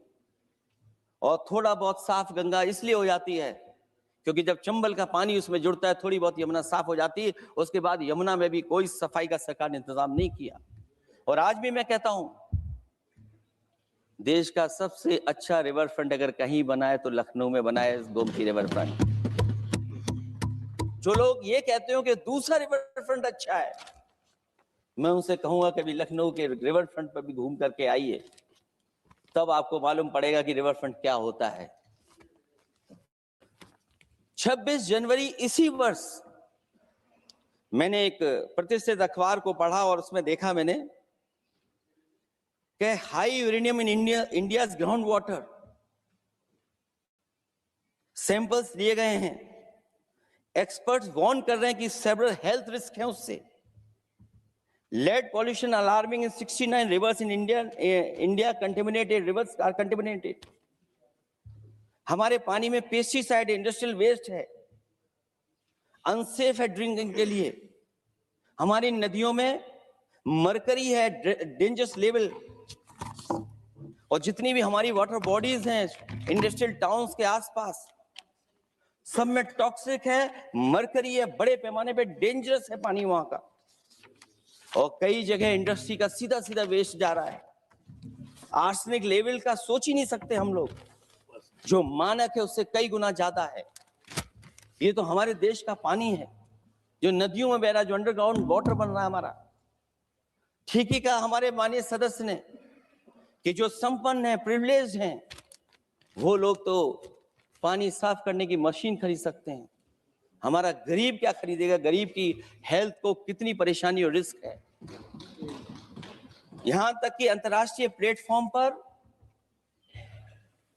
हमारे देश को भी सुनना पड़ा एक प्रतिष्ठित चैनल पर कि आपके देश में इन्वेस्टमेंट क्यों आएगा, क्योंकि वहां आ ही नहीं सकता है, क्योंकि आपकी हवा खराब है। सोचिए, देश का पानी खराब हो, और ये मैं नहीं कह रहा हूं, पानी खराब सरकार को मालूम है, नहीं मालूम है, लेकिन जो प्राइवेट कंपनियां हैं जिनको अपना पानी बेचना है, तो वो बता रही है कि आपके भारत के पानी में क्या क्या है। और ये बात गलत है तो सरकार ऐसी कंपनियों पर प्रतिबंध क्यों नहीं लगाते हैं कि इस तरह अपनी कंपनियों का सामान बेचने के लिए झूठा प्रचार कर रहे हैं। जो चर्चा होने लगती है हवा खराब है, हालांकि उत्तर प्रदेश आते आते सरकार की भी हवा खराब हो जाती है। सरकार सबको डराती है, लेकिन सरकार को कोई नमस्कार न करे उसको नहीं डरा सकते। हमने तो कहा कि तुम लखनऊ से गए हो, लखनऊ का जो अदब है, लखनऊ की जो हमारी पहचान है, कम से कम अगर नमस्कार नहीं कर सकते तो आदाब तो कर ही देते वहां जाकर। जो लोग पिछड़े पीडीए उनके पक्षधर बनते हैं, आरक्षण को लेकर के कहते हैं कि हम आरक्षण देंगे, उनकी सरकारों में क्या अपॉइंटमेंट हो रहे हैं। मुझे याद है इससे पहले जब बहस हुई थी सदन में, वहां से बात निकली थी कि किस तरीके से अपॉइंटमेंट हो रहे हैं यूनिवर्सिटीज और कॉलेजेस में। मैं उसी पे कुछ कहना चाहता हूं। ये अपनी अपनी किस्मत है, कुछ कलियां खिलती हैं ऊपर और दूसरी मुरझा जाती, लेकिन क्या वे महक नहीं सकती हैं? अगर मिले अवसर अंगारे सी क्या दहक नहीं सकती हैं? जिस तरीके से आरक्षण पर खिलवाड़ हो रही है उसकी कोई कल्पना नहीं कर सकता था। विकसित भारत तभी विकसित भारत माना जाएगा जब हमारे पिछड़े, दलित, आदिवासी, अल्पसंख्यक मुसलमान भाई को बराबर का हक मिलेगा। और जब तक हक नहीं मिल रहा उनको, तब तक शायद विकसित भारत का देखने का सपना आधा अधूरा है। अभी अभी सुप्रीम कोर्ट ने कहा है माइग्रेशन को लेकर के, सुप्रीम कोर्ट ने 16 जनवरी को एक फैसला पलट दिया। हाई कोर्ट के फैसले को पलटते हुए फैसला सुनाया कि यदि आरक्षित वर्ग का कोई उम्मीदवार बिना किसी छूट का लाभ लिए अगर अनारक्षित वर्ग से ज्यादा नंबर प्राप्त करे तो उसे अनारक्षित वर्ग में सेलेक्ट किया जाएगा। क्या सुप्रीम कोर्ट भी कह रहा है? हमारे सरकार की भी नियत है कि सबको आरक्षण मिलना चाहिए जिनका हक हो। हमारे प्रधानमंत्री जी भी कहते हैं हम पिछड़े हैं। हमारे दूसरे नंबर के नेता, क्योंकि उन्हें सनातनी बनना था, अपना धर्म बदल के दूसरा धर्म लिख लिया उन्होंने। तो कम से कम पिछड़ों का तो ख्याल करिए आप। जब पिछड़ों का ख्याल करोगे तभी आपका देश विकसित बनेगा, भारत विकसित बनेगा। अगर आप पिछड़ों को छोड़ देंगे, दलितों को छोड़ देंगे, आदिवासियों को छोड़ देंगे, अल्पसंख्यक भाइयों को छोड़ देंगे, तो आप कैसे विकसित भारत बनाएंगे? एक आर्थिक बराबरी है, दूसरी सामाजिक बराबरी है। और मुझे लगता है बजट से न आर्थिक गैर बराबरी दूर हो रही है, न सामाजिक गैर बराबरी दूर हो रही है। और इनकी सरकार में कितना भेदभाव है। सभापति महोदय, केवल चुनाव जीतने के लिए सोचिए, एक 72 साल के बुजुर्ग पर मोहित खान साहब, आप जानते होंगे आपके क्षेत्र में बदरसा टाउन एरिया। सभापति महोदय, बीजेपी का लक्ष्य केवल है चुनाव जीतना। इन आंकड़ों से क्या मतलब? और आंकड़ों के अगर ये ठीक आंकड़े होते सभापति महोदय, तो इन्होंने कहा था कि बुलेट ट्रेन हम 1 लाख करोड़ की बनाएंगे। आज बुलेट ट्रेन 2 लाख करोड़ की कैसे हो गई? सभापति महोदय कहा कि हम 1 लाख करोड़ में बनाएंगे बुलेट ट्रेन। और बुलेट ट्रेन केवल संपन्न स्टेटों में क्यों? हमारे बंगाल, बिहार और यूपी में क्यों नहीं? और अगर आप हाई स्पीड बुलेट ट्रेन लाना चाहते हैं तो 1 लाख करोड़ का बजट दिया था, 2 लाख करोड़ बजट हो गया। यूपी में जब बनेगा तो पता नहीं कब बनेगा, कौन जानता है कब बनेगा। चुनाव जीतने के लिए इनकी सरकार के लोगों ने झूठा फंसाया, ये सब जुमला है, जुमला। झूठा फंसाया। और इसलिए फंसाया कि वो मुस्लिम है, इसलिए फंसाया। 72 वर्ष के बुजुर्ग को 19 महीने जेल में रखा गया। समाजवादी पार्टी को बदनाम किया गया, और केवल इसलिए कि चुनाव जीत जाए आप, अयोध्या का चुनाव जीत जाए, क्योंकि अयोध्या का चुनाव हारे थे आप लोग। मैं अयोध्या की महान जनता का धन्यवाद देता हूं कि उन्होंने कम्युनल पॉलिटिक्स का समापन किया है। वो विकास के रास्ते पे जाना चाहते हो। मैंने पहले भी कहा, फिर कहता हूं, आपका विकास अयोध्या का तो मैं जानता हूं कैसा है, क्योंकि लोगों ने काशी को क्यूटिव बनते नहीं देख पाए। अगर हम सब सदस्य हैं और हमारे प्रधान सांसद के संसदीय क्षेत्र को अगर हम क्यूटिव न बना पाए, आप विरासत मिटा रहे हैं। वहां पर कई सौ पुरानी दाल मंडी, जिसमें केवल वोट नहीं मिलता, इसलिए दाल मंडी को आप डिमोलिश कर देंगे आप। बनारस। और इसको अयोध्या को जीतने के लिए 72 वर्ष के एक व्यक्ति को झूठा केस लगाया, झूठा फंसाया, जेल भेज दिया। और न केवल उसको जेल भेजा, बल्कि उसकी दुकानें और उसकी बेकरी पर भी बुलडोजर चला दिया आपने। क्या डेमोक्रेसी में हमारे बुलडोजर का कोई स्थान है क्या? हाई कोर्ट कहता है कि आप फैसला सुना सकते हैं क्या? कोर्ट कहता है कि आप कौन हो गए फैसला सुनाने वाले लोग? और फिर आप लोग कहते हैं कि हर घर जल और नल। सभापति महोदय, इन्हीं के विधायक ने मंत्री जी को घेर लिया, इन्हीं के विधायक ने मंत्री जी का अपहरण कर लिया, और ये कहते हैं कि हम तो, हमारे कोई अराजकता नहीं है। ये कहते हैं इन्वेस्टमेंट लाएंगे, हम एमओयू साइन करेंगे। सभापति महोदय, देश के प्रधानमंत्री, देश के सबसे बड़े उद्योगपति उत्तर प्रदेश पहुंचे थे, एमओयू साइन किए गए, लाखों करोड़ के एमओयू साइन हुए। और एमओयू साइन होने के बाद जमीन पर कितना उतरा ये बताए सरकार। एमओयू के बाद सरकार बताए कितना जमीन पर उतरा है। इन्होंने जब कश्मीर का 370 हटा रहे थे सभापति महोदय, हाँ ना, बजट ही है ये एमओयू में, क्योंकि इंसेंटिव अगर नहीं देंगे तो कौन आपका इन्वेस्टमेंट लाएगा? ये राज्य का विषय नहीं है सभापति, राज्य से प्रधानमंत्री आते हैं। और आपने ये कहा कि प्रधानमंत्री के क्षेत्र में, हमने देश में कहा कि हमने 1000 किलोमीटर मेट्रो बिछाई है। आपने देश के प्रधानमंत्री के क्षेत्र में क्यों नहीं मेट्रो बिछाई? क्यों नहीं बिछाई आपने? आपने देश के प्रधानमंत्री के क्षेत्र को एक्सप्रेस से क्यों नहीं जोड़ा आपने? क्योंकि आपके पास बजट नहीं है। अटल बिहारी वाजपेयी जी के आपने नाम से एक्सप्रेस वे क्यों नहीं बनाया, बताइए आप? ये बजट नहीं है आपके पास।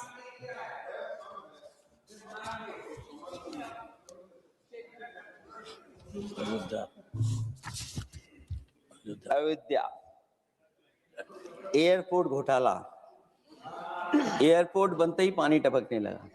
एयरपोर्ट तो दिल्ली का है, बजट तो दिल्ली ने दिया होगा। अयोध्या रेलवे स्टेशन, हमारे कन्नौज का रेलवे स्टेशन बनते ही गिर गया, और गिरने के बाद अभी तक नहीं बन पाया। तो ये बजट का हिस्सा नहीं है क्या? आप वाटरवेज बात कर रहे हैं, गंगा साफ नहीं है, आप पानी का जहाज कहां ले जाएंगे? बिहार में जाकर के रुक जाएगा। पिछली बार भी एक पानी का जहाज चला था, बनारस से जाते ही बिहार में रुक गया, जाकर के पटना भी नहीं पहुंच पाया। Rampath, sewer line smart city का हिस्सा है। आपका स्मार्ट सिटी कैसा है? इंदौर में पानी पीने से कितने लोगों की जान चलेगी सभापति महोदय? और कोई शहर बता दीजिए जहां कूड़ों का ढेर ना हो। जब देश के प्रधानमंत्री ने झाड़ू उठाया हो और उसके बाद भी कूड़ा ना हटे सभापति महोदय। भजन संध्या स्थल घोटाला हुआ, अंतर्राष्ट्रीय मीडिया सेंटर बनाया, उसमें भी पानी गिर रहा है। लाइट सजावट की चाइनीज आई हैं। हमारे देश का कारोबार कैसे उलझा दिया आपने? चीन और अमेरिका और थोड़ा बहुत रशिया, विदेश नीति तो असफल हुई है, लेकिन हमारा बाजार को भी पूरा बेच दिया। और चीन के सवाल पर सभापति महोदय, चीन हमारी जमीन पर भी निगाहें रखे हुए है और हमारे बाजार पे भी। इसलिए जो सरकार फैसला ले बड़ी सावधानी से ले। मैं कितनी बातें बताऊं, वहां पर सेना जमीन ले लिया, जमीनें जाने कहां चली गई हैं। इसलिए सभापति महोदय, ये बजट दिशाहीन है। ये 2047 में हमारा विकसित भारत तो नहीं बनेगा। और जिस तरीके से बेरोजगारी बढ़ी है, बेरोजगारी को लेकर के जो चिंता रही, हमेशा रहती थी, और जो सरकार ने बड़े बड़े फैसले भी लिए थे, जानकारी दी थी कि हम बेरोजगारी ऐसे दूर कर लेंगे। मेक इन इंडिया का जो सपना दिखाया था, आखिरकार मेक इन इंडिया का सपना कहां पूरा हो पा रहा है? मेक इन इंडिया का जो शेर था वो जंग खा रहा है सभापति महोदय। जो योजना लेकर के आए थे, एम्प्लॉयमेंट लिंक्ड इंसेंटिव्स, सरकार बताए कि हमें कितना उसमें लाभ पहुंचा है। 2024-2025 के बजट में इन योजनाओं के लिए 33,000 करोड़ रुपए आवंटित किए गए थे, लेकिन खर्च कितना हुआ? 1,700 करोड़ रुपया केवल। एक आपने पिछली बार सपना दिखाया था कि इंटर्नशिप की योजना, इंटर्नशिप वाली योजना जो घोषित की, जिसके लिए 10,000 करोड़ रुपए आवंटित किए थे आपने, लेकिन उसमें खर्च कितना हुआ है? 500 करोड़ रुपया। और जो लक्ष्य रखा था आपने रखा था 5 साल में 1 करोड़ लोगों को, लेकिन इसमें आए कितने? 1,65,000 लोगों ने फॉर्म भरा, ऑफर दिया उन्होंने, लेकिन फाइनली जिसमें ऑफर, जिसका सिलेक्ट हो, वो केवल 16,000 लोगों को काम पहुंचा है। सोचिए, हमारा देश इतना बड़ा, जहां करोड़ों को आप इस योजना से जोड़ना चाहते थे, केवल 16,000 लोग जाएंगे उसमें। ये आपको बेरोजगारी खत्म करने की योजना है आपकी?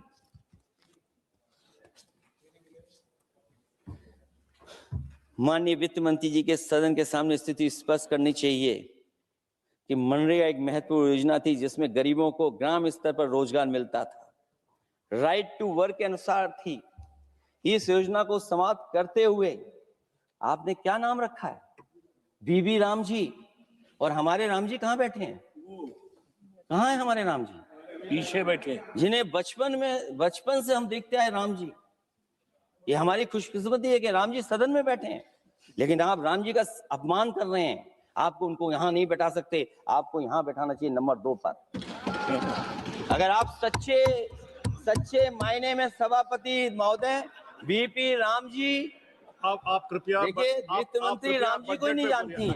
अखिलेश जी, हे भगवान, अखिलेश जी आप कृपया बजट पे आ जाइए। आप कृपया बजट पे आ जाइए अखिलेश जी। सभापति महोदय, बजट पे आइए, बजट पे आइए। एक मिनट क्या बोले? फिर बोलना दोबारा। नहीं, आप बजट क्या बोलिए? नहीं, सभापति जी बोलिए। नहीं सभापति महोदय, नहीं, जिन्होंने गोली चलाई वो आपका राम मंदिर बना रहे हैं। सभापति महोदय, जिन्होंने गोली चलवाई वो राम मंदिर बनवा रहे हैं। अगर कुछ पता ना हो तो जाकर के पूछ लेना, पता कर लेना। आधी अधूरी जानकारी के साथ मत आया करो यहाँ पर। अब आप बताइए सभापति महोदय, बीबी राम जी नाम बदल दिया आपने। यूपी जैसा बड़ा स्टेट, उसको क्या मिलेगा अब, जहां पर 1,000 ग्राम सभाएं अर्बन हो गई हैं। जब 1,000 ग्राम सभाएं अर्बन हो गई हैं और 40% व्यय प्रदेश सरकारों पर डाल दिया गया है, ये स्कीम कैसे चलेगी आपकी? मैंने पहले ही कहा था कि एमएसपी की लीगल गारंटी मिलनी चाहिए। और जिस तरीके से किसान आत्महत्या कर रहा है, एनसीआरबी के आंकड़े सरकार के पास होंगे कि किसान कितनी आत्महत्या कर रहा है। जिन्होंने ये कहा कि 2022 तक हम दोगुनी आय कर देंगे। आप बताइए, आलू की पैदावार की क्या आय दोगुनी हो गई? धान की पैदावार करने वाले की आय दोगुनी हो गई। आपको गाय से बहुत प्रेम है। हमारे क्षेत्र में खुद एक काऊ मिल्क प्लांट बना, यूपी का पहला काऊ मिल्क प्लांट। आपकी सरकार ने उसको बंद कर दिया। आप कहते गाय की सेवा करो, लेकिन पहला यूपी का काऊ मिल्क प्लांट वो आपसे बंद हो गया। अगर शायद हम ऊंट के मिल्क की चॉकलेट बना रहे होते उस प्लांट से, तो वो प्लांट चलता रहता। आय दोगुनी कितनी हुई है बताएं सरकार? मत्स्य पालन और पशुधन विकास की तरफ सरकार का कोई ध्यान नहीं है। सरकार का कहना है कि वित्त अच्छी हुई है, लेकिन क्या कारण है कि एफडीआई में लगातार कमी आ रही है? विदेशी इन्वेस्टर्स क्यों बाहर ले जा रहे हैं? भारत में इन्वेस्ट करने के लिए क्यों नहीं इच्छुक हैं? और शेयर मार्केट क्यों इतनी जल्दी गिर जाता है? रुपए के मूल्य में डॉलर के विरुद्ध निरंतर गिरावट आ रही है। और इसके बाद सभापति महोदय, इस डील और ढील के बाद हमारा रुपया कहां होगा, ये सरकार जरूर बताए हमें। मैन्युफैक्चरिंग में कोई सुधार नहीं हो रहा है। अभी भी हम जीडीपी के 15% पर मैन्युफैक्चरिंग पर निर्भर हैं, जबकि मैन्युफैक्चरिंग के शेयर मेक इंडिया के अनुसार अभी तक 25% होना चाहिए था।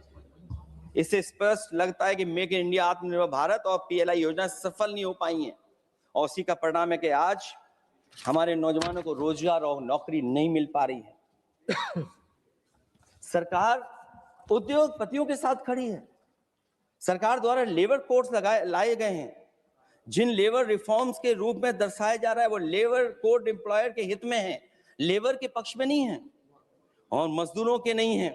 अब अधिकांश उद्योगों द्वारा लेबर को कोई भी नौकरी से निकाला जा सकता है। इतना तानाशाही होगी कि जब चाहेंगे तब निकाल देंगे। उनके 8 घंटे से अधिक काम कराया जा सकता है। परमानेंट एम्प्लॉयमेंट की बजाय कॉन्ट्रैक्चुअल एम्प्लॉयमेंट की व्यवस्था की है सरकार ने। सोचिए, यही सरकार है कि सबका साथ सबका विकास। एयर पॉल्यूशन को लेकर के मैं पहले ही कह चुका हूं, और शहरी विकास तो इनका मैंने क्यूटो को मैं देखा है, इसलिए उस क्यूटो के बारे में मैं ज्यादा नहीं कहना चाहता हूं। अंत में मैं इतना ही कहूंगा कि स्वास्थ्य और शिक्षा के केवल 10% और 14.2% बजट बढ़ाया गया है, जबकि पिछले वर्ष का पूरा बजट इन दोनों मदों में खर्च ही नहीं किया गया है। आखिरकार सरकार बताएगी खर्च क्यों नहीं हुआ, आखिर क्या कारण है, किसकी वजह से खर्च नहीं हुआ है? जल जीवन मिशन में 50,000 करोड़ रुपए खर्च नहीं हो पाए हैं, और प्रधानमंत्री आवास योजना में 40,000 करोड़ रुपए। और हमारे देश के प्रधानमंत्री ने गांव गोद लिया था, वो लगता है उस गांव को अनाथ छोड़ दिया है प्रधानमंत्री जी ने। वो गांव ही अनाथ छोड़ दिया है। आरबीआई के डेटा के अनुसार इनकम में जो नीचे 80% हैं, उनकी इनकम का शेयर 36% से घट करके 32% हो गया है, और हर वर्ष में रियल वेजेस 2% कम हो रही हैं। आखिरकार इसका कारण क्या है? मुझे उम्मीद है सरकार बताएगी कि इसका कारण क्या है कि जिसकी वजह से लगातार गिरावट होती जा रही है। मैं रैंकिंग में नहीं जाना चाहता हूं कि हमारी रैंकिंग कहां है, गैर बराबरी की रैंकिंग में हम कहां पहुंच गए हैं, हम कितना नीचे पहुंच गए हैं। जो तरह तरह की रैंकिंग समय समय पर आती हैं, उन रैंकिंग के बारे में सरकार को जरूर पता होगा कि हम एजुकेशन इंडेक्स में कहां हैं दुनिया में, हम हेल्थ इंडेक्स में कहां हैं दुनिया में, और जो एयर क्वालिटी के इंडेक्स है उसमें हम दुनिया में कहां हैं। इसलिए सभापति महोदय, मैं अंत में इतना ही कहना चाहता हूं कि ये बजट दिशाहीन है। 2047 तक विकसित भारत तो नहीं बनेगा, लेकिन हमारे गरीबों के साथ बहुत अन्याय होगा। जिस तरह एआई पे बात की गई है, एआई अगर अच्छाई और भलाई के लिए हो तो अच्छी बात है, लेकिन पता नहीं भारतीय जनता पार्टी पे कितना रिसोर्सेज हैं कि एआई और जितना भी हमारा वो है जो बजट है, वो सबसे ज्यादा खर्च वो करते हैं दूसरों को बदनाम करने के लिए। इसलिए इन्हीं शब्दों के साथ मैं सभापति महोदय का धन्यवाद देता हूं। मैं उम्मीद करता हूं कि सरकार इस बजट को गरीबों की तरफ मोड़ेगी, पीडीए के लोगों की तरफ मोड़ेगी, जिससे वो भी मुख्य धारा में खड़े हो सकें। बहुत बहुत धन्यवाद। माननीय सदस्यगण, अभी हम केंद्रीय बजट पर सामान्य चर्चा में हैं। अगला माननीय स्पीकर माननीय श्री अभिषेक बनर्जी जी।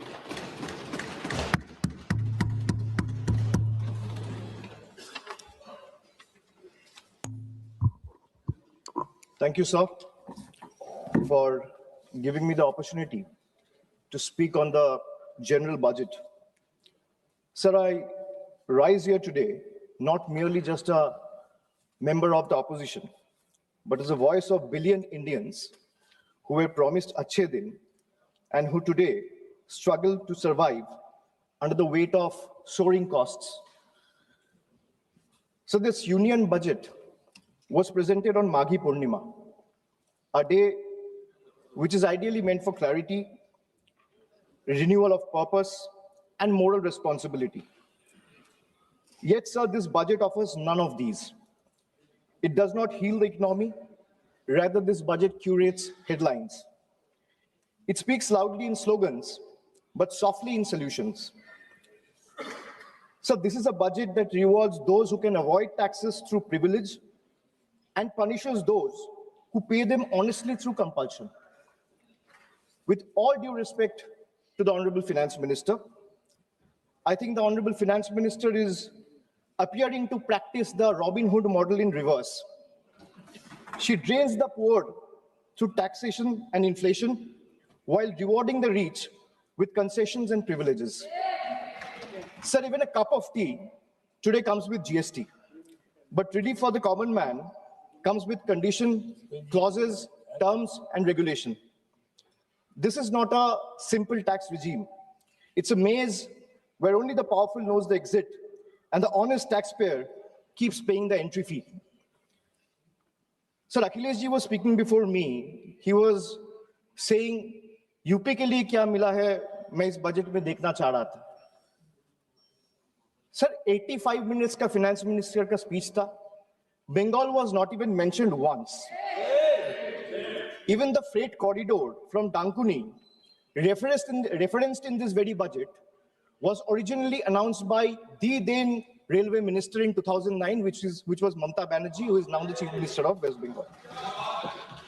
The constitution promises equality among states, but this government practices preference. Allies are funded while opponents are starved. So this is not a model of cooperative federalism. This is a model of subscription-based federalism. So the budget and the manner in which the government chooses to function forces us to confront a truth that we as citizens have been avoiding for too long. So in November 2021, on a stage thousands of miles away at the Kennedy Center, Veer Das, a young stand-up comedian from India, spoke of two Indias. Many laughed, some were offended, few paused to listen. But what he offered was not comedy. It was a warning, a prophecy, a mirror held up to a nation standing at the edge of its own contradictions. Because I too, sir, come from two India. And I come from an India which proclaims Ek Bharat, Shresth Bharat. And I also come from an India where mother tongue becomes a marker of suspicion, where speaking Bengali makes you a Bangladeshi and eating fish makes you a Mughal. Sir, I come from a part of India that gave birth to revolutionaries and wrote courage in blood. And I also represent an India where saying Joy Bangla or singing Amar Sonar Bangla is enough to strip you and brand you a labeled Ghuspetia. Sir, I come from an India that thunders Sabka Saath, Sabka Vikas from every podium. And I come from an India where West Bengal's rightful dues to the tune of 1,96,000 crores are frozen in cold bureaucratic silence. Sir, what is withheld is not just money.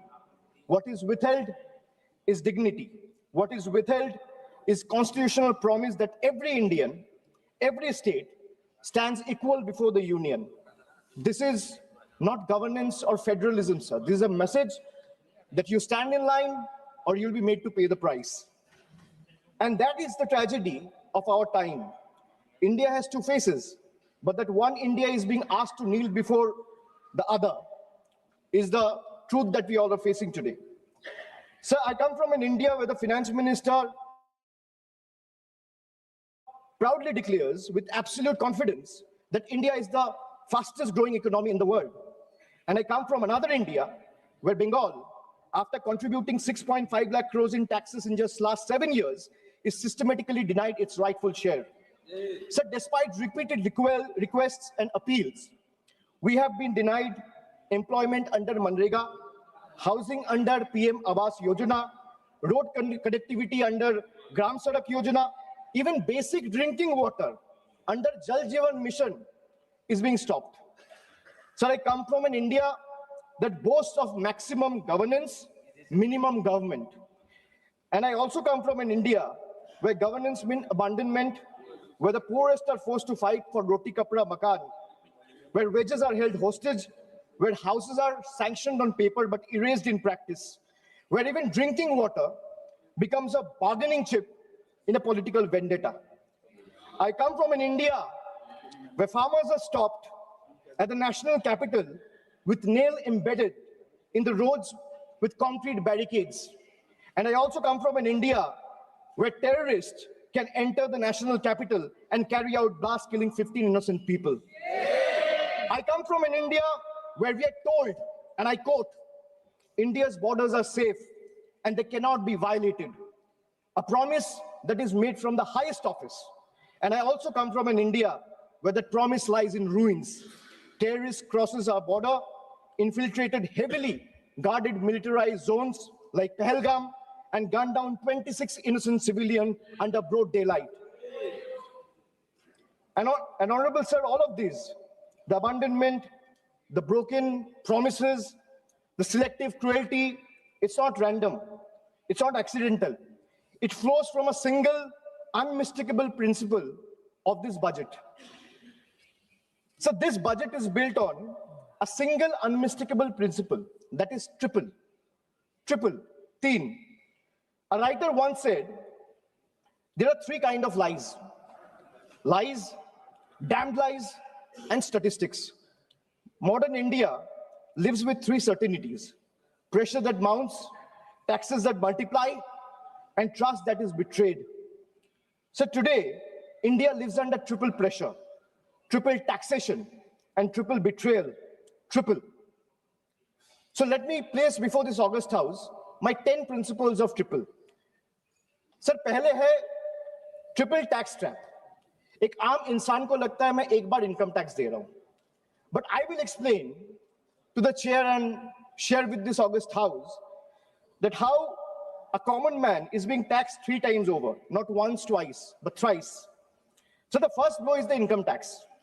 The salaried citizen pays tax even before the salary reaches his bank account. There is no escape, no negotiation, no adjustment made for inflation. In today's India, honesty doesn't pay, it costs. So number 2 is GST.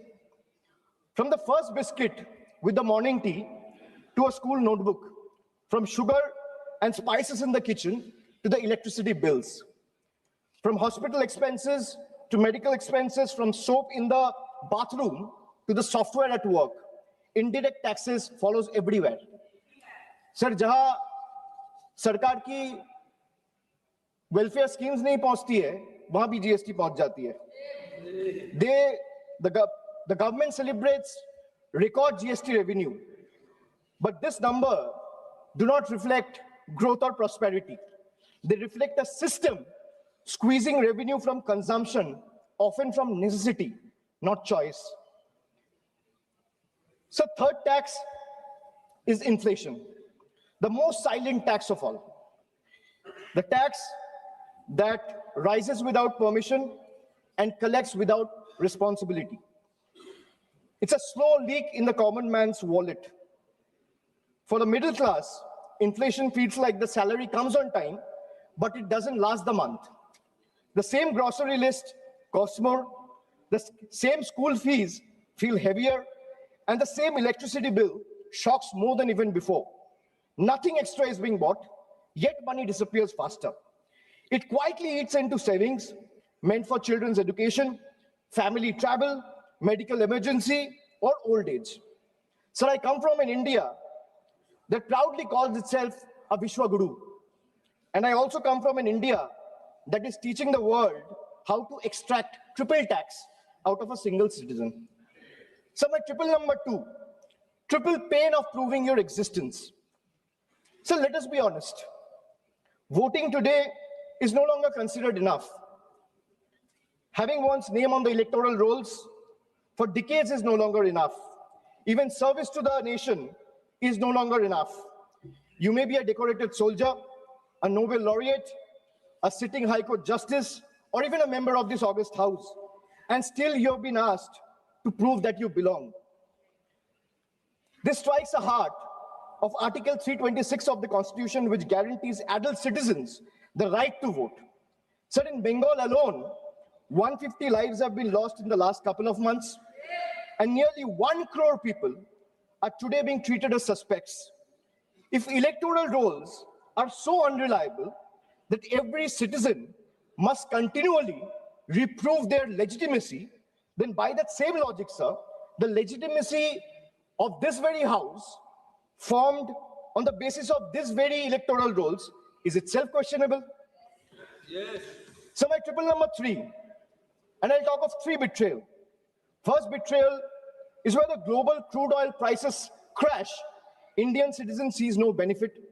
Instead, the common man is generally offered ethanol mixed petrol at a premium, paying extra for a policy experiment he neither demanded nor benefits from. My second betrayal, the government boasts of bullet trains, which Akhilesh ji has also mentioned. While fancy trains make the headlines, only 4% of the network is safeguarded with Kavach, leaving ordinary travelers exposed to risk. Third betrayal.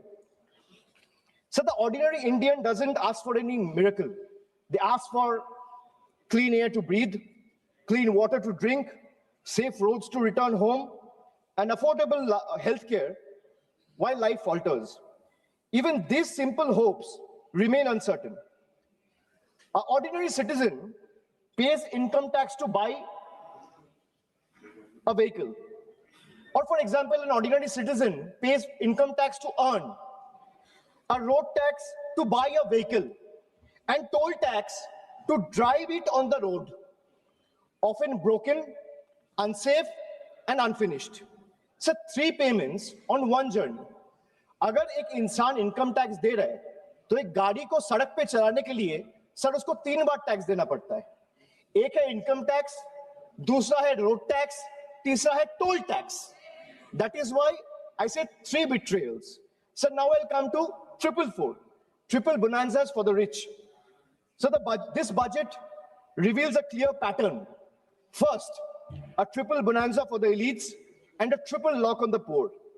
So top 10% of this country now corner 57% of nation's income and 65% of its wealth, while the bottom half survives on just 6.4%. In this economy, money earns money, but survival earns nothing. Second, so if you look at taxation and support, foreign cloud giants are handed tax holidays, while Indian MSME, the very backbone of employment, are left empty-handed. Sir, relief exists on paper, but in actual distress exists on the ground. Third, corporate India gets red carpet, easier property rules, wider equity access for NRIs and massive infrastructure promises. But the result of these government policies is not competition, it is concentration. Oligopolies flourish, entry barriers rise, and ordinary entrepreneurs are kept outside the gate, watching cronies grow richer with the union support. Sir, I come from an India where wealth is applauded as a virtue. And I also come from an India where survival itself is treated as ambition. I come from an India where policy quietly opens the gates for the powerful. And I also come from an India that stand outside those gates with hands folded, backs bent, hearts heavy, and eyes raised, hoping that one day these gates will open for them too. Now my 555, farmers. So the budget completes a cycle of betrayal. Every day, nearly 30 farmers dies by suicide. Not because they failed, but because policy failed them. 5 years after the historic farmers' movement, which saw 700 lives lost, the union government has still refused to legalize MSP. Promises were made at protest sites, assurances were echoed in parliament, but delivery never followed. And now, adding salt to the injury, the government has now announced a trade deal with the United States that will open Indian markets to heavily subsidized American farm produce.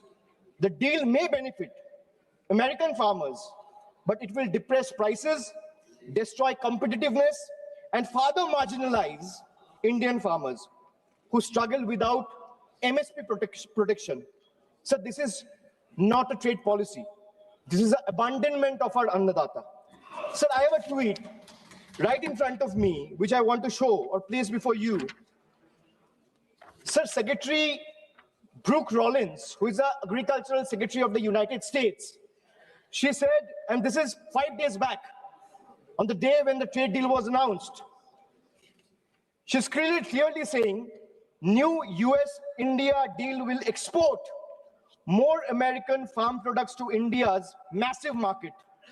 In 2024, America's agricultural trade deficit with India was 1.3 billion. India's growing population is an important market for American agricultural products. And today's deal will go a long way to reduce that deficit. So this is not my tweet. She clearly says, thank you, President of the United States, for once again delivering for our American farmers.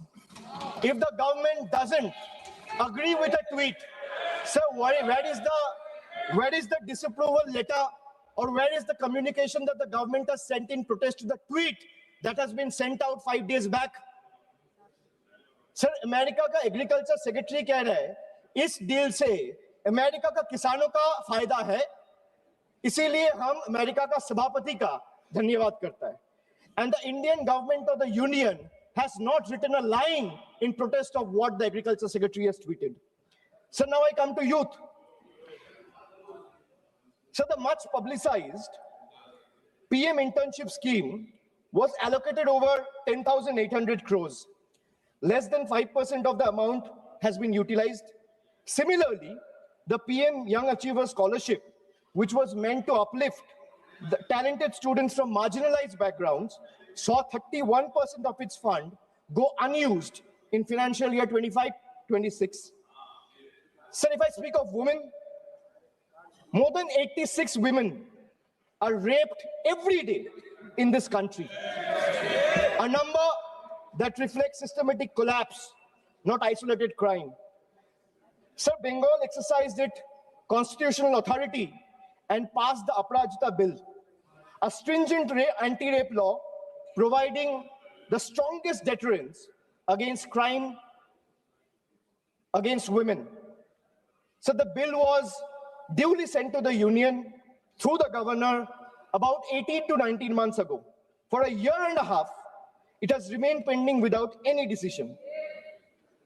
So when a democratically passed law maintained to strengthen protection is left in a limbo, it expresses a lack of intent. This reminds me that I come from an India that promises to double farmers' income. And I come from an India where 1,11,174 farmers and agricultural laborers, brothers and sisters have been forced to commit suicide. I come from an India which launched Beti Bachao, Beti Padhao. And I come from another India where every 16 minutes a rape or a crime against women is being reported. So now I come to 3 cracks in the constitution. Number 1, it's a hatred has now been normalized. It has moved from margin to the mainstream. Sir, if I talk about cases registered for promoting enmity between religious and social groups, the number of cases has doubled between 2021 and 2023. And this rise didn't happen in silence. It happened alongside political speeches, public rallies, and calculated dog whistles. When hate goes unpunished, it spreads. When it spreads, minorities pay the price. Second, hate is no longer whispered. It has become a broadcast. So our country has documented more than 1,300 hate speeches in a single year. When such volume of hate fills public space, the government refuses to act decisively, swiftly, then the message is clear, sir. Intimidation is tolerated and silence is the union's policy. Third, sir, the education empowerment scheme under the Ministry of Minority Affairs has just used 8% of its total funds, while the 35% of the ministry's allocation, 27% under tribal affairs, and 28% under scheduled tribes remain unutilized. Sir, even schemes like a scholarship like Maulana Azad National Fellowship, Pre-Metric Scholarship, and Paro Pradesh have been hollowed out. So now I come to 777, which is the triple power grab. Over the last decade, the government has treated institutions as the government's own personal property. So the parliament is silenced, debates are curtailed, scrutiny is abandoned, and even the deputy speaker's post is kept vacant because dissent is inconvenient. So investigating agencies no longer investigate, they intimidate, chasing the opposition with raids and arrests. While convictions become negligible, as independent institutions weaken, public institutions are put on the auction block. Air India, BPCL, the shipping corporation, built by generation with public money, are being sold like distressed assets, hastily, without any sort of accountability. So this is described as reform, but it is actually a managed handover. When institutions are bent to serve power and national assets are reduced to headlines and handover, the constitution is not broken in protest, it's torn apart. Sir, I come from an India where the Honorable Prime Minister says, na khaunga, na khane dunga. And I also come from an India where questioning the washing machine that gave reprieve to 23 of the 25 leaders who joined the BJP makes you the most corrupt one. So now I come to triple jumla on finances. Agriculture. So the budget waxes eloquent about coconut, cocoa, cashew, sandalwood, fisheries, and AI advisories, but remains silent on MSP assurances, procurement expansion. There is no price stabilization fund, no diesel support, no fertilizer relief, and no electrical subsidy. This is diversification without security, and it leaves the majority of Indian farmers trapped in distress. So even the PM Kisan scheme has been stuck at 6,000 rupees since December 2018. Despite soaring input costs and record diesel prices, so in actual, if we see real terms, farmers are earning less each year. A rupee in 2018 is not a rupee in 2026. So if I speak of healthcare, the government spends less than 0.26% of the GDP. And they might have questions on my source of information. If the need be, I will place all the sources before the table by 8 p.m. tonight. The government spends 0.26% of GDP on public health even today. The national health policy promised 2.5% of GDP. What we get instead is postponement, excuses, and under-allocation. In a country where illness is still the fastest road to poverty, this budget chooses flyover over first aid, optics over oxygen, and announcement over actual care. So if I speak of infrastructure, the smart city mission promised transformation in 100 cities with over 2 lakh crore. Yet a decade later, what we have is half-dug roads and half-built homes. Instead of finishing the job, this budget announces new economic regions. Sir, under the Jal Jeevan Mission, funds were cut by 74%, forcing states to pick up the bill. In higher education, 55,000 crore is spent on management, but 2.68 crore on infrastructure, not even enough to build a world-class lab. So now I come to my 999, the triple truth trap.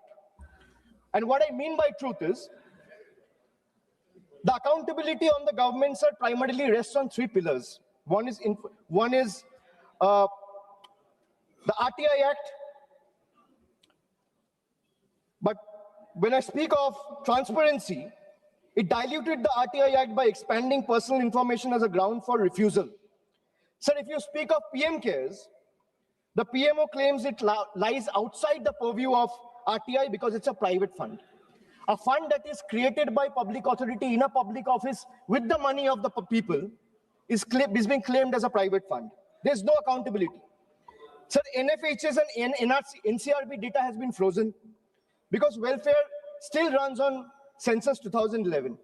Sir, if I am to summarize the budget from the perspective of three stalwarts, B.R. Ambedkar warned us. What is the moral verdict of the budget? If we were to look at it from the perspective of Dr. Ambedkar, Gandhi ji, or Swami Vivekananda, Dr. Ambedkar warned us that democracy is not just institutions. It is a constitutional morality. Gandhi ji taught us economics divorced from ethics is violence. Swami Vivekananda reminded us that a nation cannot rise by crushing the weakest. Well, this budget violates all three. In today's India, sir, tax does not follow income. Tax follows life. आज के भारत में tax कमाई के पीछे नहीं, जिंदगी के पीछे है, चलता है sir. I will give you a small example. A baby is born, his milk and diapers are taxed. He grows, his education is taxed. He studies, his books, pencil, and mobile data are taxed. He starts earning, his income is taxed. He saves for future, his savings are taxed. He spends to survive, his survival is taxed. He goes to work, his fuel is taxed. He falls sick, his illness is taxed. He grows old, pension and healthcare are also taxed. And Honorable Speaker, even after his death, the family still pays tax. बच्चा पैदा होता है, दूध और diaper पर tax, पढ़ाई शुरू होती है, शिक्षा पर टैक्स, किताबें, notebook, pen, pencil, mobile data, सब पर टैक्स. कमाई शुरू होता है, इनकम पर टैक्स. सर, बचत करता है, बचत के ऊपर टैक्स. जीने के लिए खर्च करता है, खर्च पे टैक्स. काम पर जाता है, पेट्रोल डीजल पर टैक्स. बीमार पड़ता है, इलाज और दवाई पर टैक्स. बुढ़ापा आता है, पेंशन और इलाज पे टैक्स. और मौत के बाद भी सर, शोक सभा में अगरबत्ती जलाने के लिए भी परिवार को टैक्स देना पड़ता है. This summarizes the budget. Sir, I am addressing the chair. I'm sure the finance minister will have a reply ready. When she is given the opportunity to speak, she can quote me, and if I am misleading the house, she can take my name and then place her arguments. Sir, from a baby's first milk to a citizen's final farewell, this government taxes life at every step. जन्म से लेके अंतिम संस्कार तक हर कदम पर tax. ये reform नहीं sir, ये लाइफ टाइम टैक्स ट्रैप है. Sir, now I come to 1010, मेरा लास्ट ट्रिपल. मैंने 9 ट्रिपल का बात किया, अब 10वां कर रहा हूं. Sir, I will and with 3 dates, 3 moments of history: 2016, 2021, and 2024. 3 elections, 3 verdicts, 3 decisive defeats for the BJP in West Bengal. And after this triple defeat, a 4th one is no longer a warning. It is approaching. Sir, मैं ज़्यादा घुमाऊंगा नहीं. Let me come straight. So the government want to punish Bengal. Let them proceed. We won't bow. You want to freeze our funds? We will persist. मैं क्यों कह रहा हूं persist? क्योंकि पीएम आवास से लेके, सड़क से लेके, मनरेगा से लेके सारे पैसे बंगाल के पिछले 5 साल से ये सरकार ने रोक के रखा है। प्रधानमंत्री ने आत्मनिर्भर भारत की बात किया है, हम स्वनिर्भर बंगाल क्या होता है काम करके दिखाया है। So you want to punish Bengal? Proceed, we won't bow. You want to freeze our funds? We will persist. You want to profile and persecute our youth? We will protect them. You want to starve our schemes? We will sustain our people. Bengal's spine was not ever bent by surrender, nor softened by sermons of hate. It is forged in struggle, tempered in sacrifice, and is not for sale. Go ahead, send your audits. We will answer them. Unleash your agencies. We will confront them. Delay our clearances. We will chronicle every day stolen, every stolen day. But remember this, files can be frozen, funds can be stalled, voices can be suppressed, but memories can't be erased. And when the people rise and the ballot breaks the silence, we will settle the final account. You will wear the mask of the union, we will raise the mirror of the people. And when truth looks back, power will bend and we'll have to blink first. So this reminds me again that I come from an India that celebrates labor as a backbone of the economy, the hands that build our highways, factories, ports, cities, this parliament. But I also represent an India where that very labor, when it travels from Bengal, is no longer seen as a labor, he's seen as a suspect. Punished for the language he speaks.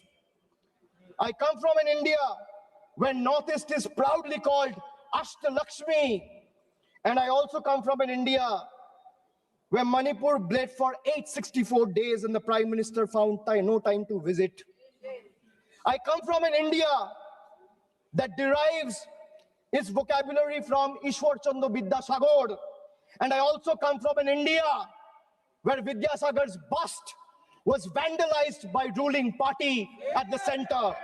I come from an India where we worship Ma Durga as Supreme Shakti.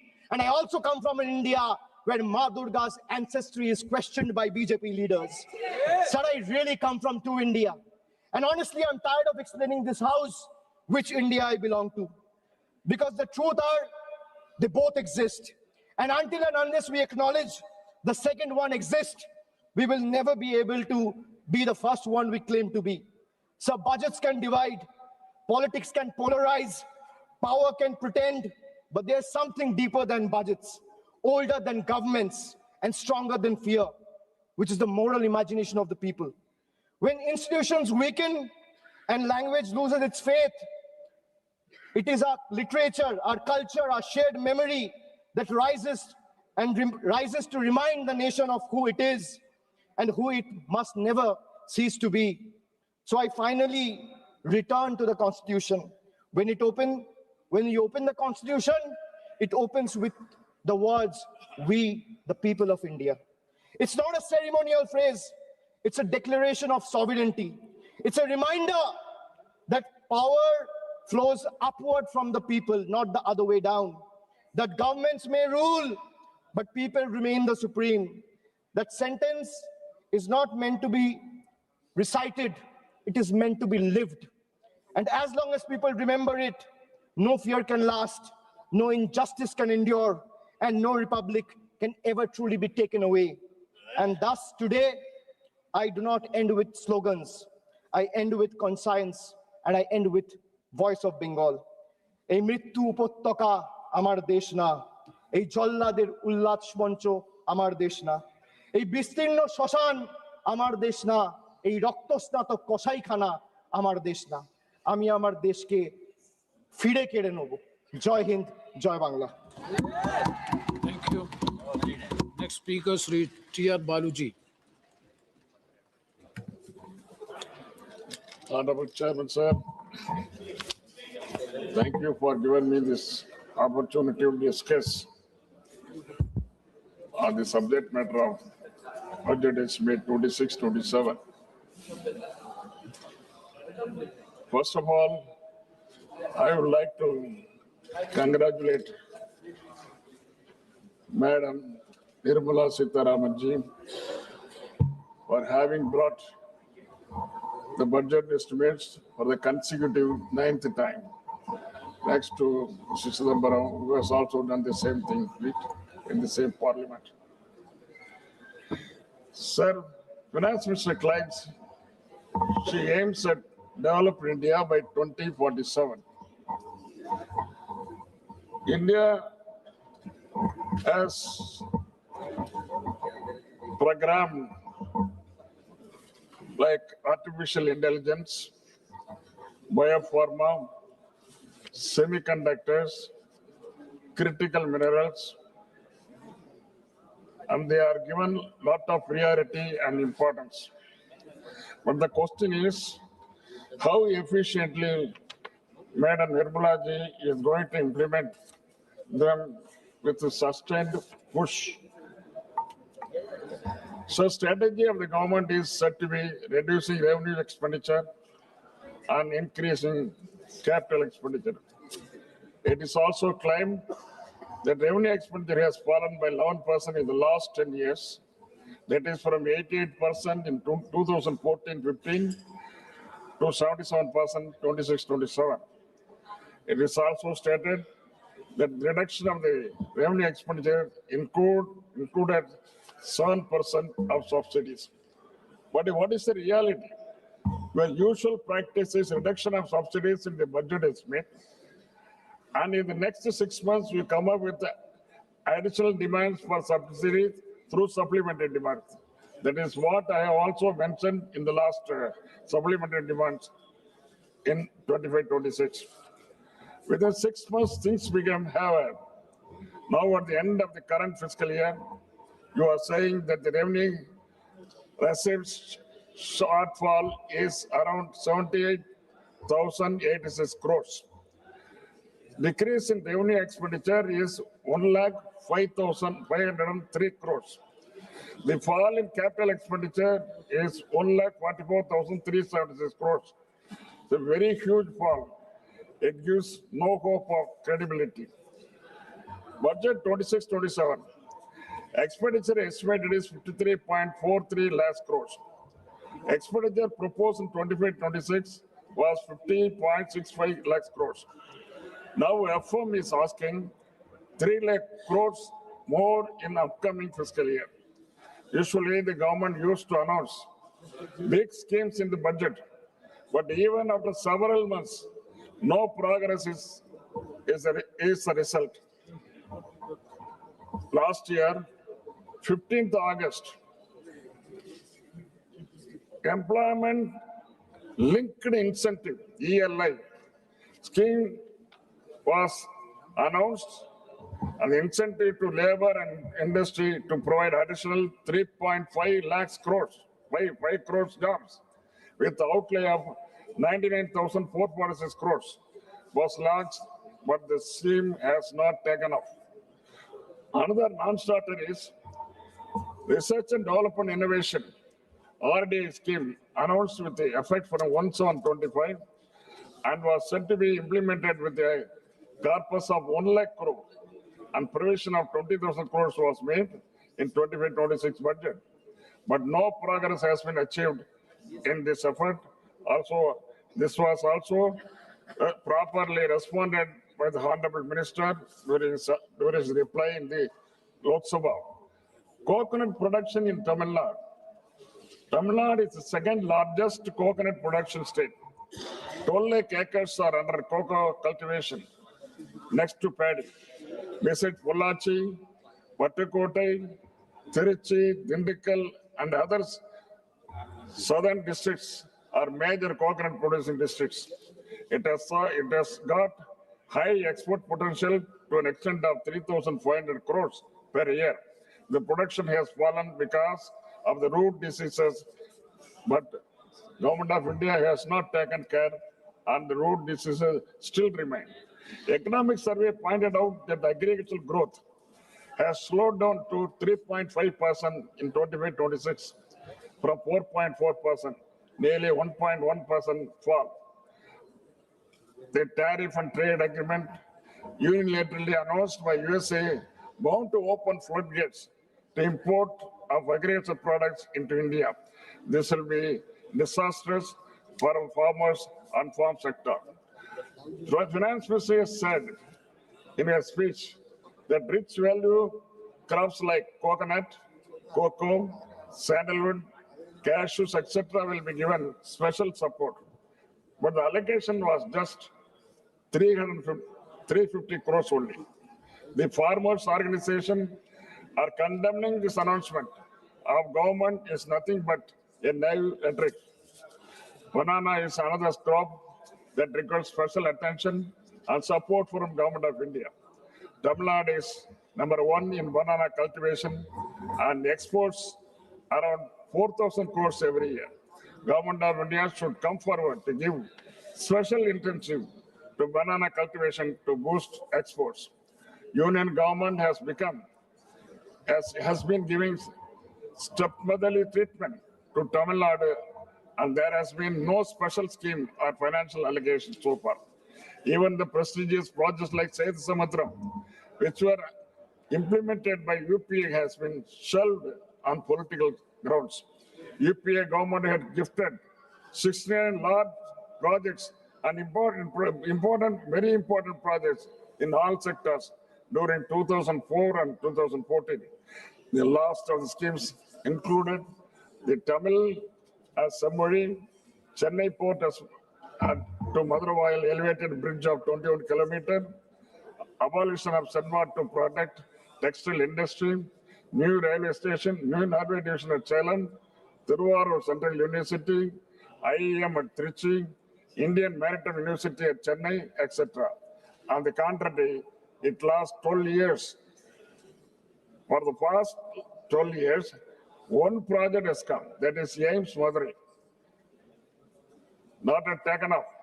AIMS Madurai is still under the ground. It has not yet been taken up. Tamil Nadu CM had also stated during UPA, Tamil Nadu was allotted 11% of plan expenditure, and now Tamil Nadu is given 0 only. Government of India is not funding Metro Rail Project #2, Samagra Shiksha Fund to the tune of 3,548 crores, not yet released. Madurai and Coimbatore Metro, which has been provided 21,000 crores, and project submitted to the Central Union Government has not given approval. But at the same time, small towns like Agra, Bhubaneswar, Navi Mumbai, and Indore have been permitted. Jal Jeevan Fund, rupees 3,112 crores had not been released. Railway schemes, 289.73 crores to Thiruvananthapuram, Kanyakumari not released so far for the land acquisition. Further, to purchase 931 hectares of land, funds have not been provided. CM Tamil Nadu has also urged that the devolution from the divisible pool from taxes should be increased to 50%, but it has fallen on deaf ears of the union government, and at present 41% is retained. I also urge Government of India that cess and other taxes which are not being shared with the state should be abolished immediately, or they should be brought under the divisible pool. Such anti-federal attitude and exploitation must be ended. What happened to the promises made by the Honorable Prime Minister of India? 2 lakhs jobs per year. What has happened? 15 lakhs per family. What has happened? Nobody, it's all dumbfounded. For this question, always for the past 10 years, Government of India, the people of Government of India representing the Government of India, they are keeping lukewarm position only. Much talked about MSP not implemented. Double the agriculture income not implemented. And Dr. Swaminathan's recommendations have become only slogans to every election. People of the industry, business, the middle class, and even the ordinary men on the street have expressed dissatisfaction and said your budget is nothing but rhetoric of a sloganeering government with little use to the common mass. before I conclude, how are you going to arrest the jet speed depreciation of rupee against US dollar? It is already around 92 per dollar. Prime Minister has lauded this budget as a historic. There is proverb in Tamil, Kakaki Tanpunjam Pungunji. It means to a crow, its offspring is golden. Thank you very much. Thank you very much. Next speaker, Sri B. Nagaraj.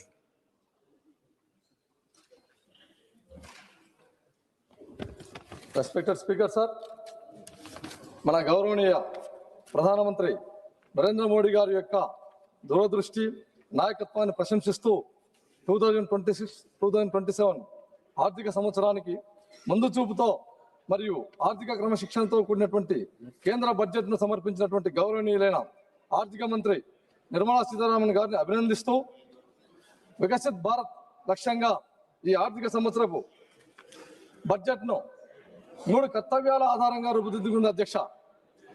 అందులో భాగంగా మొదటి అంశం వచ్చేసి ఆర్థిక వృద్ధిని వేగవంతం చేయడం, రెండవ అంశం వచ్చేసి సామర్థ్యాన్ని పెంపొందించడం, మూడవ అంశం సమగ్రాభివృద్ధిని నిర్ధారించడం. ఈ 3 అంశాల ఆధారంగా ఇది స్పష్టమైన మ్యాక్రో ఆర్థిక దిశను నిర్దేశిస్తా ఉంది అధ్యక్ష. ఇకపోతే ఈ బడ్జెట్లో ముఖ్యంగా అధ్యక్ష నాన్ డెబిట్ రిసిప్ట్స్ కోసం 36 of GDP of 25-26. So as far as debt is concerned, government aims to reduce its outstanding liabilities to around 50% of the GDP by 2031, that is in 5 years. In 26-27, outstanding liabilities are estimated to be around 55.6 of the GDP, 55.6% of the GDP. This budget 26-27 emphasized the need for fiscal consolidation, targeting a reduction of debt to GDP ratio to 50% plus or minus 1% by year 2030, that is in 5 years, which is now 55.6% of the GDP. So fiscal consolidation is being pursued by cutting total expenditure by 5%, but no significant growth momentum is expected, with only 10.9% of the growth in capital expenditure in terms of GDP. There is no corresponding increase in capital expenditure. So there is marginal increase in union government revenue expenditure, which shows at 39.44 lakh from 25-26 revised estimate to 41.25 lakh crores in 26-27. That is a growth of around 4.5%. There is only a marginal increase in transfer towards centrally sponsored schemes, rising from 5.42 lakh crore in 25-26 to 5.49 lakh crore in 26-27. That is just an increase of 1.28%. So it is to be noted that Finance Commission grants have declined from 1.32 lakh crore in 25-26 budget estimates to 1.29 lakh crore in 26-27 budget estimates. So as far as revenue receipts are concerned, only marginal increase is there in revenue receipts from 34.30 lakh crore in 25-26 to 35.33 lakh crores in 26-27. That is rise of around 2.90%. There is no estimate of GST compensation cess collection, and budget is silent about the future of GST compensation cess. I think I would request Honorable Finance Minister to shed some light on this aspect, because we would like to know how the compensation cess stands and what is the future course of it. The share of the states has fallen from 14.22 lakh crore in 25-26 to 14.22 lakh crore in 25-26 to 13.93 in 25-26 RA, which is decline of minus 2.07 for year 26-27. The estimated tax share to states in rupees 15.26 lakhs crore, which is only 7.3 higher than the previous year. Even after considering the 16th Finance Commission tax devolution, the center's tax share to states amounts to 34.65 instead of, which is mandated, of 41%. 16 Finance Commission recommended state share in divisible pool at its present level of 41%. For horizontal devolution, there is a change in the criteria and weights from 15 Finance Commission. The major change is the criteria inclusion of contribution to GDP, that is 10% weightage is given, and demographic performance by each state. With regard to revenue deficit grants, the 16 Finance Commission has not recommended that the same be granted to the states. When states fall of revenue deficit, they try to get revenue deficit from the something from the center to carry on with their projects like development or wherever it is needed. But this time around, Finance Commission has regretted, it has negatived the recommendation, which will put the stress on the states, because states are not able to generate any kind of significant revenue, as GST has already subsumed all taxes and there are hardly any avenues left for the center to generate a revenue of its kind. My state of Maharashtra contributes the maximum to the central exchequer. In recent years, we've seen, sir, that we've been contributing more than 5 lakh crore, 5 to 5.5 lakh crore to the central exchequer, but what we get in return is hardly around 3 lakh crore. Though Maharashtra CM, Sri Fadnavis, has said, and he has praised the entire budget, substantiating the facts that around 1 lakh crore will come to the state of Maharashtra, out of which 98,000 crores will be in the form of devolution or the tax returns what we'll be getting by it, and 12,000 crores for various projects which are there in Maharashtra, which have come up, that 26, 27 allocations have been made for different projects. Now, Maharashtra is expected to receive close to ₹1 lakh, but the basic thing, if you go by the budget, whatever has been stated by the CM and whatever has been praised, I mean, the reality is far from what the picture exists on the ground. The projects which have been funded or projects which have been allocated good amount of, as far as infrastructure is concerned, or urban projects are urban development projects are concerned, the projects which have been there in the pipeline, projects which have been initiated and which are in progress, they have been exorbitantly cost escalation has taken place.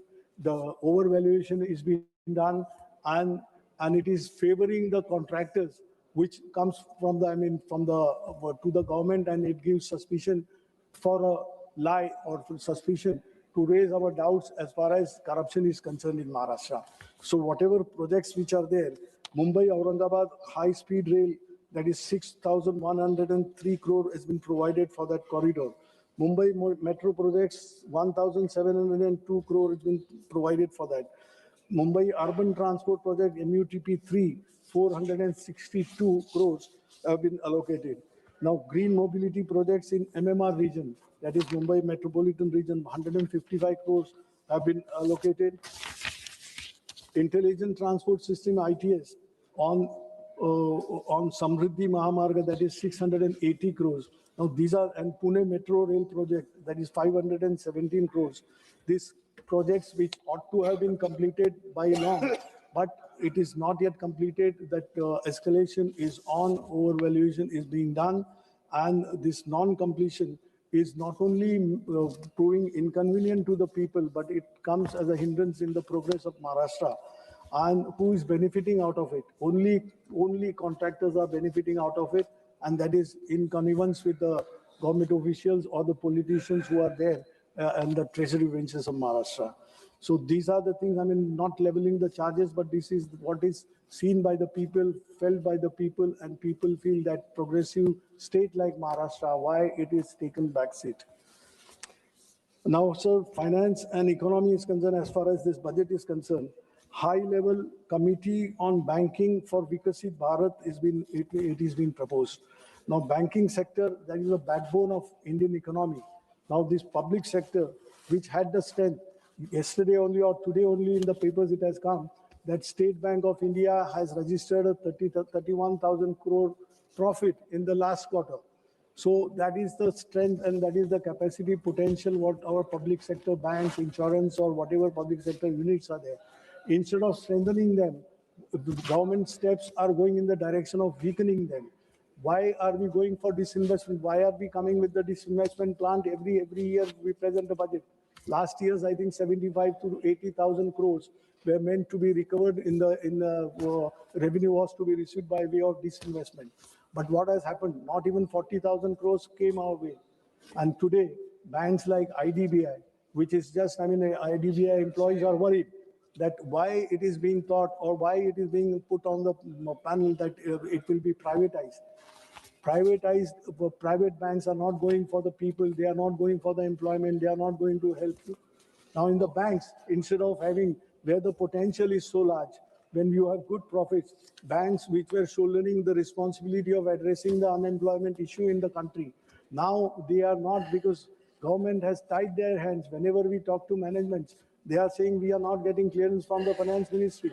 So if this be the case, where would the people go?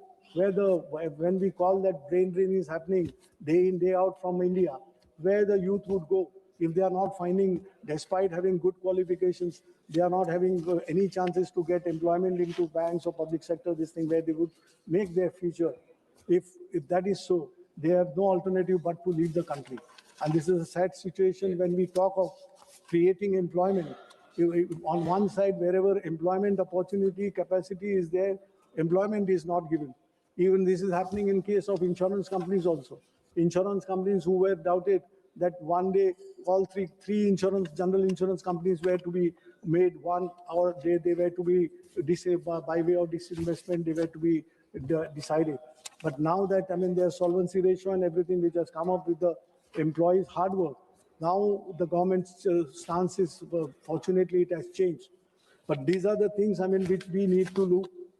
Labor and employment, what has happened to the labor code? Labor code has given, enough of opportunity, or it is one lopsided labor code is being developed, which is benefiting the employers, and there is absolutely no say for the employee, no say for the labor.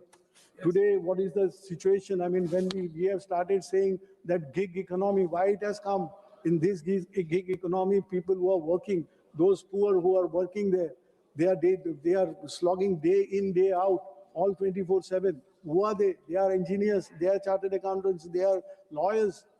They are not getting that kind of employment. Self-profession is easy to say that you can give jobs to others. You have the capacity to give jobs to others, but when the question comes of sustenance, the job is required for the people who have gained some kind of qualification, which is not so. Where policy is going wrong, government needs to think over this and really think for the youth of the people. Now, skill training, many things are coming up, but where the things are going. So 2 minutes. Education. The government, with the new national education, new education policy, it has a lot of flaws. What about the teachers? What about the students? There's a wide gap between urban and rural teaching, rural institutions, where you don't get teachers. And teachers also are facing that problem is not yet addressed, that TET, Teachers Education Eligibility Test. Those who joined as a teacher long back when this law wasn't there, even they are made to appear for that TET, Teachers Education Test. So this flaw should be removed so that a society is built, because teachers we look up to, that they educate the society. So as far as health is concerned, health, whatever provisions and allocations are there, they're not up to 2.5% as declared by the government, not provision of 2.5% to the GDP. Now, what is the situation in the state, my state of Maharashtra? If you see the plight of the government hospitals, no one would dare to go, no doctors, there is no medicine.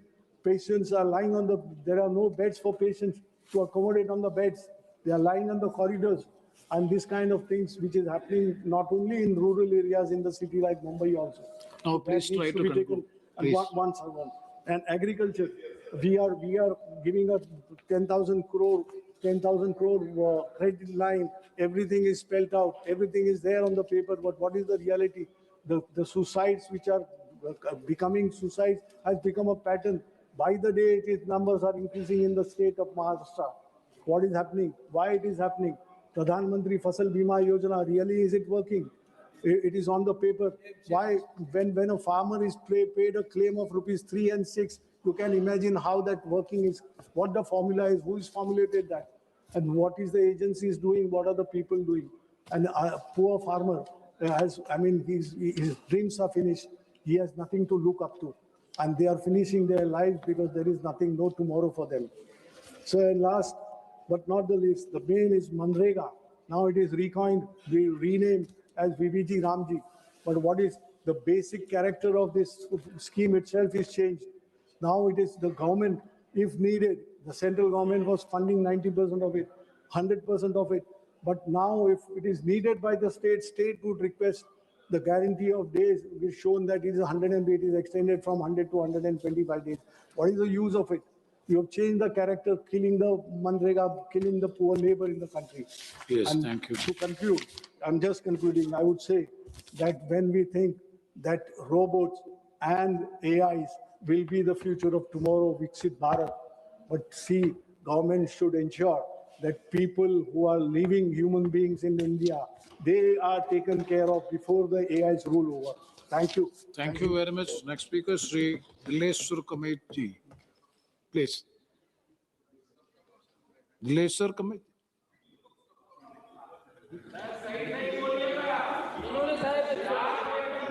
ये वर्ष 2026-27 के आम budget पर चर्चा में भाग लेने का अवसर दिया, इसके लिए आपका बहुत आभार प्रकट करता हूं। माननीय प्रधानमंत्री श्री नरेंद्र मोदी जी एवं बिहार के लोकप्रिय मुख्यमंत्री श्री नीतीश कुमार जी को हार्दिक बधाई एवं धन्यवाद देता हूं कि उनकी अगुवाई में एनडीए ने बिहार विधानसभा चुनाव 2025 में ऐतिहासिक विजय प्राप्त कर प्रचंड बहुमत से सरकार बनाने का काम किया। महोदय, समावेशी विकास का यह आम बजट वाकई में राष्ट्रहित और जनहित के लिए अमृत एवं संजीवनी के रूप में कार्य करेगी। महोदय, भारत के यशस्वी प्रधानमंत्री आदरणीय श्री नरेंद्र मोदी जी के दूरदर्शी एवं प्रगतिशील आर्थिक नीतियां एवं योजनाओं जो समाज के अंतिम व्यक्ति के साथ सभी वर्गों को समानांतर एवं सार्थक लाभान्वित करती है। इसके लिए मैं आदरणीय प्रधानमंत्री जी का एवं माननीय वित्त मंत्री जी का हार्दिक आभार व्यक्त करता हूं। महोदय, यह बजट भारत के किसानों, युवाओं एवं महिलाओं तथा सभी वर्गों के उत्थान तथा विकास के लिए है, किंतु हमारे साथी को यह सब दिखाई नहीं पड़ता है। न जाने उन्हें यह क्यों नहीं दिखाई पड़ता है, उनके चश्मे में इस तरह दिखाई क्यों नहीं पड़ रहा है। महोदय, रोजगार, कौशल प्रशिक्षण और अन्य अवसरों की सुविधा उपलब्ध कराने के लिए माननीय प्रधानमंत्री जी की योजनाएं जो विकसित भारत बनाने में एक महत्वपूर्ण कदम है। महोदय, प्रधानमंत्री जी ने किसान भाइयों के लिए कृषि में उत्पादकता और अनुकूलनीयता को प्राथमिकता देते हुए परिवर्तनकारी राष्ट्रीय सहकारिता नीति जैसी योजनाओं को कार्यान्वित किया है। महोदय, प्रधानमंत्री जी ने भारत के युवाओं के भविष्य को उज्जवल बनाने के लिए रोजगार और प्रशिक्षण को प्राथमिकता देते हुए रोजगार पाने वाले विनिर्माण क्षेत्र में रोजगार सृजन एवं नियोक्ताओं की सहायता जैसी योजनाएं शामिल किया है। महोदय, भारतीय अर्थव्यवस्था की विकास यात्रा को विकसित भारत के लक्ष्य प्राप्त करने के लिए समावेशिता के मार्गदर्शन प्रेरणा से ईंधन के रूप में हमारे सुधार का उपयोग कर कृषि, एमएसए, एमई, निवेश और निर्यात जैसी 4 शक्तियां इंजन गति प्रदान कर रही है। यह बजट कृषि क्षेत्र समावेशी, संतुलित, उच्चतर समृद्धि और उत्पादकता की ओर अग्रसर है।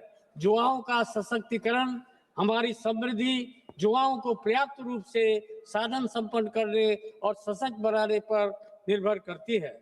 एनडीए की सरकार ने विकास के प्रति मानवोचित और समावेशी दृष्टिकोण अपनाया, जो पिछले 11 वर्षों में इन विकास कार्यक्रमों ने रिकॉर्ड समय में सभी के लिए आवास, हर घर जल, सभी के लिए बिजली, सभी के लिए रसोई गैस, सभी के लिए बैंक खाते और वित्तीय सेवाओं के माध्यम से प्रत्येक परिवार और व्यक्ति के लिए सेवाएं सुलभ कराई है।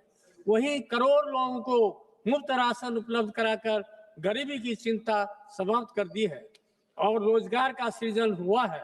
साथ ही सरकार सर्वांगीण, सर्वस्पर्शी और सर्वसमावेशी विकास के दृष्टिकोण से कार्य कर रही है। इसमें सभी जातियों और सभी स्तरों के लोग शामिल हैं। हम 2047 तक भारत को विकसित भारत बनाने के लिए कार्य कर रहे हैं। इस लक्ष्य को प्राप्त करने के लिए हमें लोगों की क्षमता में वृद्धि करनी होगी और उन्हें सशक्त बनाना होगा। गरीब महिलाएं, युवा और अन्नदाता, उनकी आवश्यकताएं, उनकी आकांक्षाएं और उनका कल्याण हमारी सर्वोच्च प्राथमिकता है। देश की प्रगति होती है जब वे प्रगति करते हैं। महोदय, मैं अपने संसदीय क्षेत्र सुपौल सहित बिहार के सभी किसान भाइयों के हित से संबंधित मुख्य अति आवश्यक मांगों के लिए आग्रह करता हूं।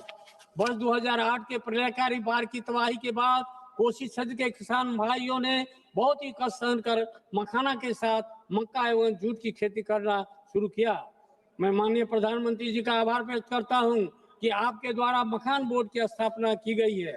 महोदय, मेरे संसदीय क्षेत्र सुपौल के साथ बिहार के सीमावर्ती कोसी एवं मिथिला क्षेत्र में देश के कोने कोने से मखाना के साथ मक्का एवं जूट की खरीदारी हेतु व्यापारियों का आना जाना लगा रहता है, जिसके लिए बड़े स्तर पर व्यापार केंद्र अति आवश्यक एवं अपेक्षित है, जिसमें चौड़ी सड़क, रेलवे का कंटेनर डिपो, देश के सभी महानगरों के साथ रेल कनेक्टिविटी, भारी वाहन पार्किंग, उच्च क्षमता का भंडार, कोल्ड स्टोरेज, राष्ट्रीयकृत बैंक, भोजनालय, शौचालय के साथ अतिथि गृह का निर्माण हो, जिससे किसानों एवं व्यापारियों के लिए मूलभूत सुविधाएं प्राप्त हो सके। महोदय, मेरे संसदीय क्षेत्र सुपौल एवं बिहार के कोसी मिथिला वासियों के लिए एक केंद्रीय कृषि अनुसंधान महाविद्यालय की स्थापना जनहित में अत्यंत ही आवश्यक एवं उपेक्षित है, जिसमें कृषि एवं किसान कल्याण संबंधी सभी विषयों का पठन पाठन हो सके। आग्रह है कि मेरे संसदीय क्षेत्र सुपौल में केंद्रीय कृषि अनुसंधान महाविद्यालय की स्थापना की जाए। रेलवे बनी बिहार के विकास की धुरी है। 2019 से 2014 रेलवे बजट में औसतम 1132 करोड़ बजट था, जबकि 2026-27 में रेलवे बजट बढ़कर 10,370 करोड़ हुआ। बढ़ा हुआ बजट सीधे सीधे परियोजनाओं, रोजगार और बेहतर सेवाओं में तब्दील होता दिख रहा है, जिसका सीधे लाभ बिहार को मिल रहा है। महोदय, अपने संसदीय क्षेत्र सुपौल में रेलवे संबंधी मुख्य अति आवश्यक समस्याओं का समाधान के लिए माननीय प्रधानमंत्री जी एवं माननीय रेल मंत्री से आग्रह करता हूं कि पूर्व मध्य रेलवे अंतर्गत सीतामढ़ी जयनगर भाया निर्मली तथा ललितग्राम वीरपुर नई रेल लाइन परियोजना का शिलान्यास कर यथाशीघ्र निर्माण कार्य शुभारंभ कर तथा रेल परिचालन करने की कृपा की जाए। गाड़ी संख्या 15949 और 15950 डिब्रूगढ़ गोमती नगर अमृत भारत एक्सप्रेस का परिचालन गलगलिया अररिया रेलखंड होकर फारबिसगंज सरायगढ़ दरभंगा के रास्ते करने की कृपा की जाए। डिब्रूगढ़ से नई दिल्ली भाया कटिहार, बरौनी एवं भाया कटिहार हाजीपुर होकर 3 राजधानी ट्रेन का परिचालन किया जाता है। उस तीनों में से किसी एक राजधानी ट्रेन को नवनिर्मित गलगलिया अररिया रेलखंड होते हुए फारबिसगंज राघोपुर तथा दरभंगा के रूट से परिचालन करने की कृपा की जाए, जिससे बंगाल, बिहार तथा उत्तर प्रदेश के सीमावर्ती क्षेत्रों की जनता को इसका लाभ मिल सके तथा समय एवं दूरी भी कम होगी।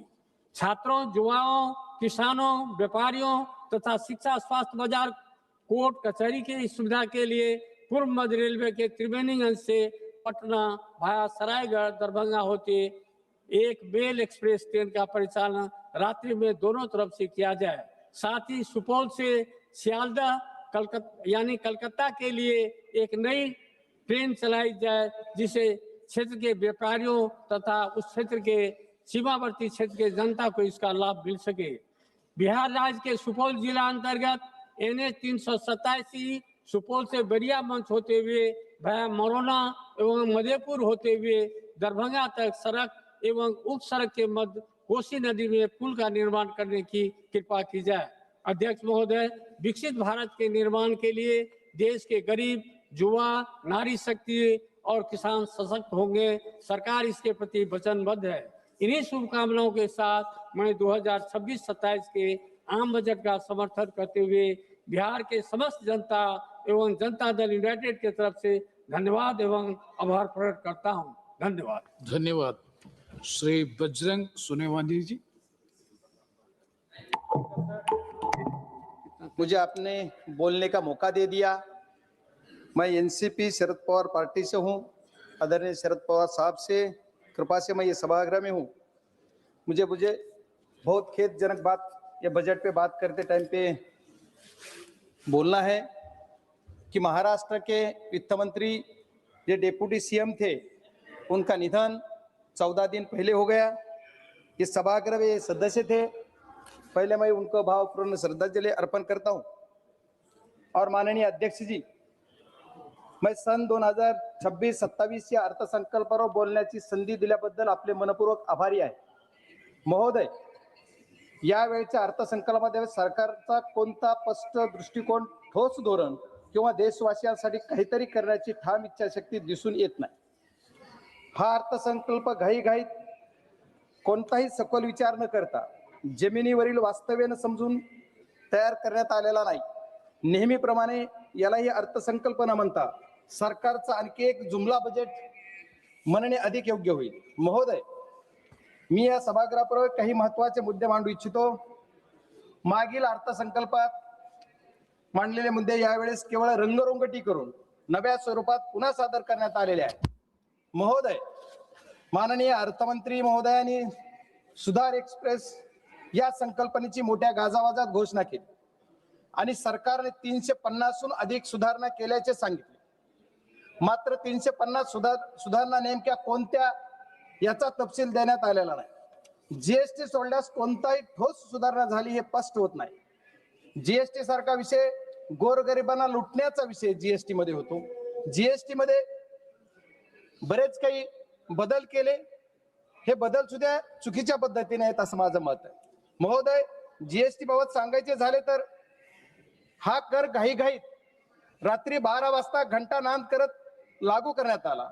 विरोधकांनी वारंवार सूचित केले ही सर्व संबंधित चर्चा करून विचारपूर्वक हा कर लागू करावा, पण सरकारने कोणतीही सूचना मान्य केली नाही। आज सरकार स्वतःच्या चुकीच्या निर्णयामुळे निर्णय झालेल्या अडचणी दुरुस्त करण्याचा प्रयत्न सुधार एक्सप्रेस या नावाखाली करत आहे। माझा सरकारला थेट प्रश्न आहे की तुमच्या चुकीच्या जीएसटी धोरणामुळे ज्या व्यापाऱ्यांचं, उद्योजकांचं आणि सामान्य नागरिकांचं नुकसान झालं, त्या सर्व लोकांना सरकार नुकसान भरपाई देणार आहे का? महोदय, एमएसएमई क्षेत्रासाठी दरवर्षी आश्वासने दिली जातात, पण वास्तव असे आहे की काही सरकारच्या काळात लघु मध्यम उद्योग दिवसेंदिवस अडचणीत सापडत आहेत। अनेक छोट्या उद्योग बंद पडण्याच्या मार्गावर आहेत। त्यांना वाचवण्यासाठी सरकारकडे कोणते स्पष्ट धोरण नाही। सरकार याच्यासाठी कुठले पावले उचलत नाही, त्याच्यामुळे उद्योजक अडचणीत येत आहेत। आपल्या देशातील उद्योजक सक्षम आहेत, पण सरकारच्या चुकीच्या धोरणामुळे ते आज अडचणीत सापडलेले आहेत। उत्पादन क्षमता असूनही बाजार व्यवस्थेसाठी ठोस धोरण नसल्यामुळे देशाची उत्पादकता कमी होत आहे आणि परिणाम भारत हा फक्त एक मोठा उपभोक्ता देश होत आहे आणि याचा फायदा परदेशी देश घेत आहेत। हीच सरकारची नीती आणि नियत म्हणावी लागेल। माननीय अध्यक्ष महोदय, सरकारने बरेच काही धोरण राबवले। मागच्या काळामध्ये सरकारने या देशामध्ये साखर उद्योगासाठी इथेनॉल प्रोजेक्ट उभारण्यासाठी इंटरेस्ट सबमिशन स्कीम राबवली आणली। इंटरेस्ट सबमिशन या नावाखाली करोडो रुपयाचे प्रोजेक्ट उद्योजकांनी उभे केले, साखर कारखानदारांनी उभे केले आणि त्याचा परिणाम काय झाला तर मागच्या 2 वर्षापूर्वी 7 डिसेंबर 2023 ला रातोरात एक 2 वळीचं पत्र काढलं आणि सांगितलं इथेनॉल प्रोडक्शन बंद करा। माननीय अध्यक्ष महोदय, आपके माध्यम से मैं अर्थ मंत्री जी के कहना चाहता हूं कि अध्यक्ष अर्थ मंत्री जी ने ये करने से जो उद्योजक है उनका कितना घाटा हो गया, ये कभी सभागृह को बोलना चाहिए, देशवासियों को बोलना चाहिए। परिणाम क्या हो गया, तो ये देश के जो किसान है, किसान का जो माल पैसा मिलने वाला था, किसान का पैसा उनको कम मिल गया, क्योंकि ये रातों रात बंद कर दिया। ये बहुत बड़ी बात है। इथेनॉल प्रोजेक्ट 200, 400, 500 करोडचे उभे केले आणि 500 करोडचे इथेनॉल प्रोजेक्ट उभे केले, तर त्याचा इंटरेस्ट सबमिशनची जी स्कीम आहे त्याच्या ती बंद तर झालीच, पण त्यांचं जे इंटरेस्ट सबमिशनचं जे पैसे आहेत जे सरकारने वाटायची हमी दिली, 2-2, 3-3 वर्ष त्यांचे पैसे मिळत नाहीत, ही सरकारची नियत उद्योजक संपवायची आहे असं माझं मत आहे। त्याच्यामुळे सरकारने त्याच्यावर सुद्धा काहीतरी ठोस पाऊल उचलला पाहिजे। एवढंच नाही तर किसान जे ऊसाचे शेतकरी आहेत, ऊस उत्पादक शेतकऱ्यांसाठी साखरला MSP लागू करायची, दरवर्षी FRP वाढली जाते पण MSP वाढत नाहीये। जर FRP तुम्ही दरवर्षी वाढवता, खूप आनंदाची गोष्ट की शेतकऱ्याला FRP पण पैसा मिळाला पाहिजे, पण साखरेची MSP कोण वाढवणार? सरकारला आपल्या माध्यमातून मी एवढीच विनंती करणार आहे की तुम्ही MSP पण वाढवा। आज या कृषी प्रधान देशामध्ये ऊसाची शेती असो, आलूची शेती असो, गव्हाची शेती असो, बटाटा असो, सगळ्या शेतकऱ्यांना MSP दिली पाहिजे, ही काळाची गरज आहे। पण हे सरकार MSP देत नाही, ही दुर्दैव आहे। आणि सरकारने सांगितलं कृषी प्रधान देशामध्ये की आम्ही शेतकऱ्यांचं उत्पन्न दुप्पट करू, पण शेतकऱ्याचं उत्पन्न दुप्पट न होता निमपटीवर येत आहे। याच्यासाठी सरकारने ठोस निर्णय घेतला पाहिजे अशी माझी सरकारला विनंती। महोदय, या अर्थसंकल्पात व्यापाऱ्यांना पुन्हा कर्ज घेण्याचा सल्ला देण्यात आला। याचा अर्थ सरकारला प्रत्येक व्यापारी कायम कर्जाच्या ओझ्याखाली राहावा असं वाटतंय। महोदय, बनारस पाटणा येथे जलमार्गावरील जहाज दुरुस्ती कारखान्याची घोषणा करण्यात आली, मात्र नद्यामधील पाण्याची पातळी कमी असल्याने हे जलमार्ग प्रकल्प आधीच अपयशी ठरत असताना अशा घोषणा कितपत व्यावहारिक आहेत, यात हाच प्रश्न मला पडतो। महोदय, आरोग्य क्षेत्रावर बोलताना आरोग्य क्षेत्राबाबत मोठमोठ्या घोषणा केल्या जातात, पण आजही देशातील अनेक रुग्णालयामध्ये पुरेसे डॉक्टर नाहीत, नर्सेस नाहीत, कर्मचारी नाहीत आणि आवश्यक उपकरणाची कमतरता आहे। विद्यमान आरोग्य पायाभूत सुविधाकडे सरकारचे लक्ष आहे असं वाटत नाही, कारण माझ्याच मतदारसंघातील बीड जिल्ह्यातील अंबाजोगाई येथे स्वामी रामानंद तीर्थ ग्रामीण रुग्णालय वैद्यकीय महाविद्यालय हे 5 ते 6 जिल्ह्यांमध्ये एकमेव आधार आहे। दररोज जिथं 2,500 ते 3,000 रुग्ण OPD साठी येतात, पण तिथे आजही डॉक्टर, स्टाफ, नर्सर, कर्मचारी यांची आवश्यकता असून व उपकरणे तीव्र कमतरता आहे। त्याच्यामुळे सरकारने नवीन घोषणा करण्याऐवजी आधी उपलब्ध असणाऱ्या पायाभूत सुविधा सक्षम कराव्यात अशी मागणी मी या सभागृहाच्या माध्यमातून माननीय अर्थमंत्र्यांच्या माध्यमातून सरकारला विनंती करतो की माझ्याकडे हे जे माझ्या जिल्ह्यामधलं रुग्णालय आहे, त्या वैद्यकीय महाविद्यालयामध्ये ज्या पूर्वी 50 विद्यार्थ्यांचा स्टाफ होता त्याची मर्यादा वाढवली, 50 चे 100 केले, 100 चे 150 झाले, पण स्टाफ मात्र जे नर्सेस डॉक्टर्स जे आहेत ते फक्त 50 प्रमाण आहेत। आज 150 संख्या जर झाली असली विद्यार्थ्यांची आणि OPD पहिली जिथं 500 होती तिथं आता 5,000 OPD झाली, पण तिथला तुमचा जो स्टाफ आहे ते वाढत नाही, त्याच्यामुळे औषधाची कमतरता आहे। त्या समितीचा अध्यक्ष पण मी जिल्ह्यात आहे, पण त्या समितीचा अध्यक्ष असताना सुद्धा मला तिथं सांगितलं जातं की औषधं नाहीत। याच्यासाठी सुद्धा सरकारनं गांभीर्यानं बघितलं पाहिजे असं मी सरकारला विनंती करतो। या अर्थसंकल्पातील सर्वात हास्यास्पद बाब म्हणजे शहरी आर्थिक क्षेत्र क्रमांक 41 तब्बल 11 वर्षांनंतर सरकारला Tier 2 व Tier 3 शहरी देशाच्या प्रगतीत योगदान देऊ शकतात हे कळले। याचा अर्थ गेली 11 वर्ष नागरिकांना शहरी नागरिकांना दुय्यम दर्जाची वागणूक देण्यात आली, हीच सरकारची अप्रत्यक्ष कबुली आहे। महोदय, माझा जिल्हा तसा विचार केला किंवा मी ज्या जिल्ह्यातून येतो तो जिल्हा ग्रामीण भागात आहे। महोदय, माझ्याकडे माझी जी ओळख आहे कि किसान का बेटा बोल के मेरी पहचान है, इसलिए मैं रिक्वेस्ट करता हूं सर की शेतकऱ्यांना न्याय मिळाला पाहिजे, कृषी प्रधान देशामधल्या माझ्या शेतकऱ्यांना न्याय मिळाला पाहिजे ही माझी मागणी। काजू आणि चंदन अशा सर्व चर्चेला उल्लेख अर्थसंकल्पात करण्यात आला। काजू हा सर्वसामान्यांच्या आवाक्याबाहेर आहे आणि चंदन उत्पादक दक्षिण भारतातील शेतकरी आपल्या मालाच्या विक्रीसाठी त्रस्त आहेत। ही किती लाजिरवाणी घटना आहे की आपल्याला जे तुम्ही लावायला सांगताय, प्रोत्साहन देताय आणि परत पुन्हा माल विक्रीला तुम्ही चालना देत नाही किंवा माल घेत नाही, ही अत्यंत खेदजनक बाब आहे. माननीय महोदय, माझा जिल्हा ग्रामीण आहे, माझा मतदारसंघ ग्रामीण भागाचा येतो. ग्रामीण भागाच्या ह्याच्यासाठी आपण जर विचार करायचा झाला तर आमच्याकडे आमचे महाराष्ट्राचे मुख्यमंत्री महोदयांनी 14 ते 19 या काळामध्ये सरकार होतं त्यांचं, त्यावेळेस त्यांनी वॉटर ग्रेड ही योजना मी माझ्या बीड जिल्ह्यासाठी आणेल अशी एक घोषणा केली. पण आज तब्बल 11 वर्ष झालं तरी पण काहीही नाही. माझ्या या जिल्ह्यासाठी वॉटर ग्रेड नाही, पण आहे त्या प्रोजेक्ट मधून पाणी द्या. गावोगाव ते पाणी आलं पाहिजे. माझं उजनी धरणातलं पाणी आमच्या मांजरा धरणात आलं पाहिजे. मांजरा धरणाचं पाणी जिल्ह्यात फिरलं पाहिजे. याच्यासाठी लागणारा निधी माननीय अर्थमंत्र्यांनी या बजेटमध्ये माझ्या जिल्ह्याला द्यावा ही माझी विनंती आहे. महाराज अध्यक्ष महोदय, लखपती दीदी योजना केवळ निवडणुकी पुरती केंद्रीय घोषणा ठरली आहे.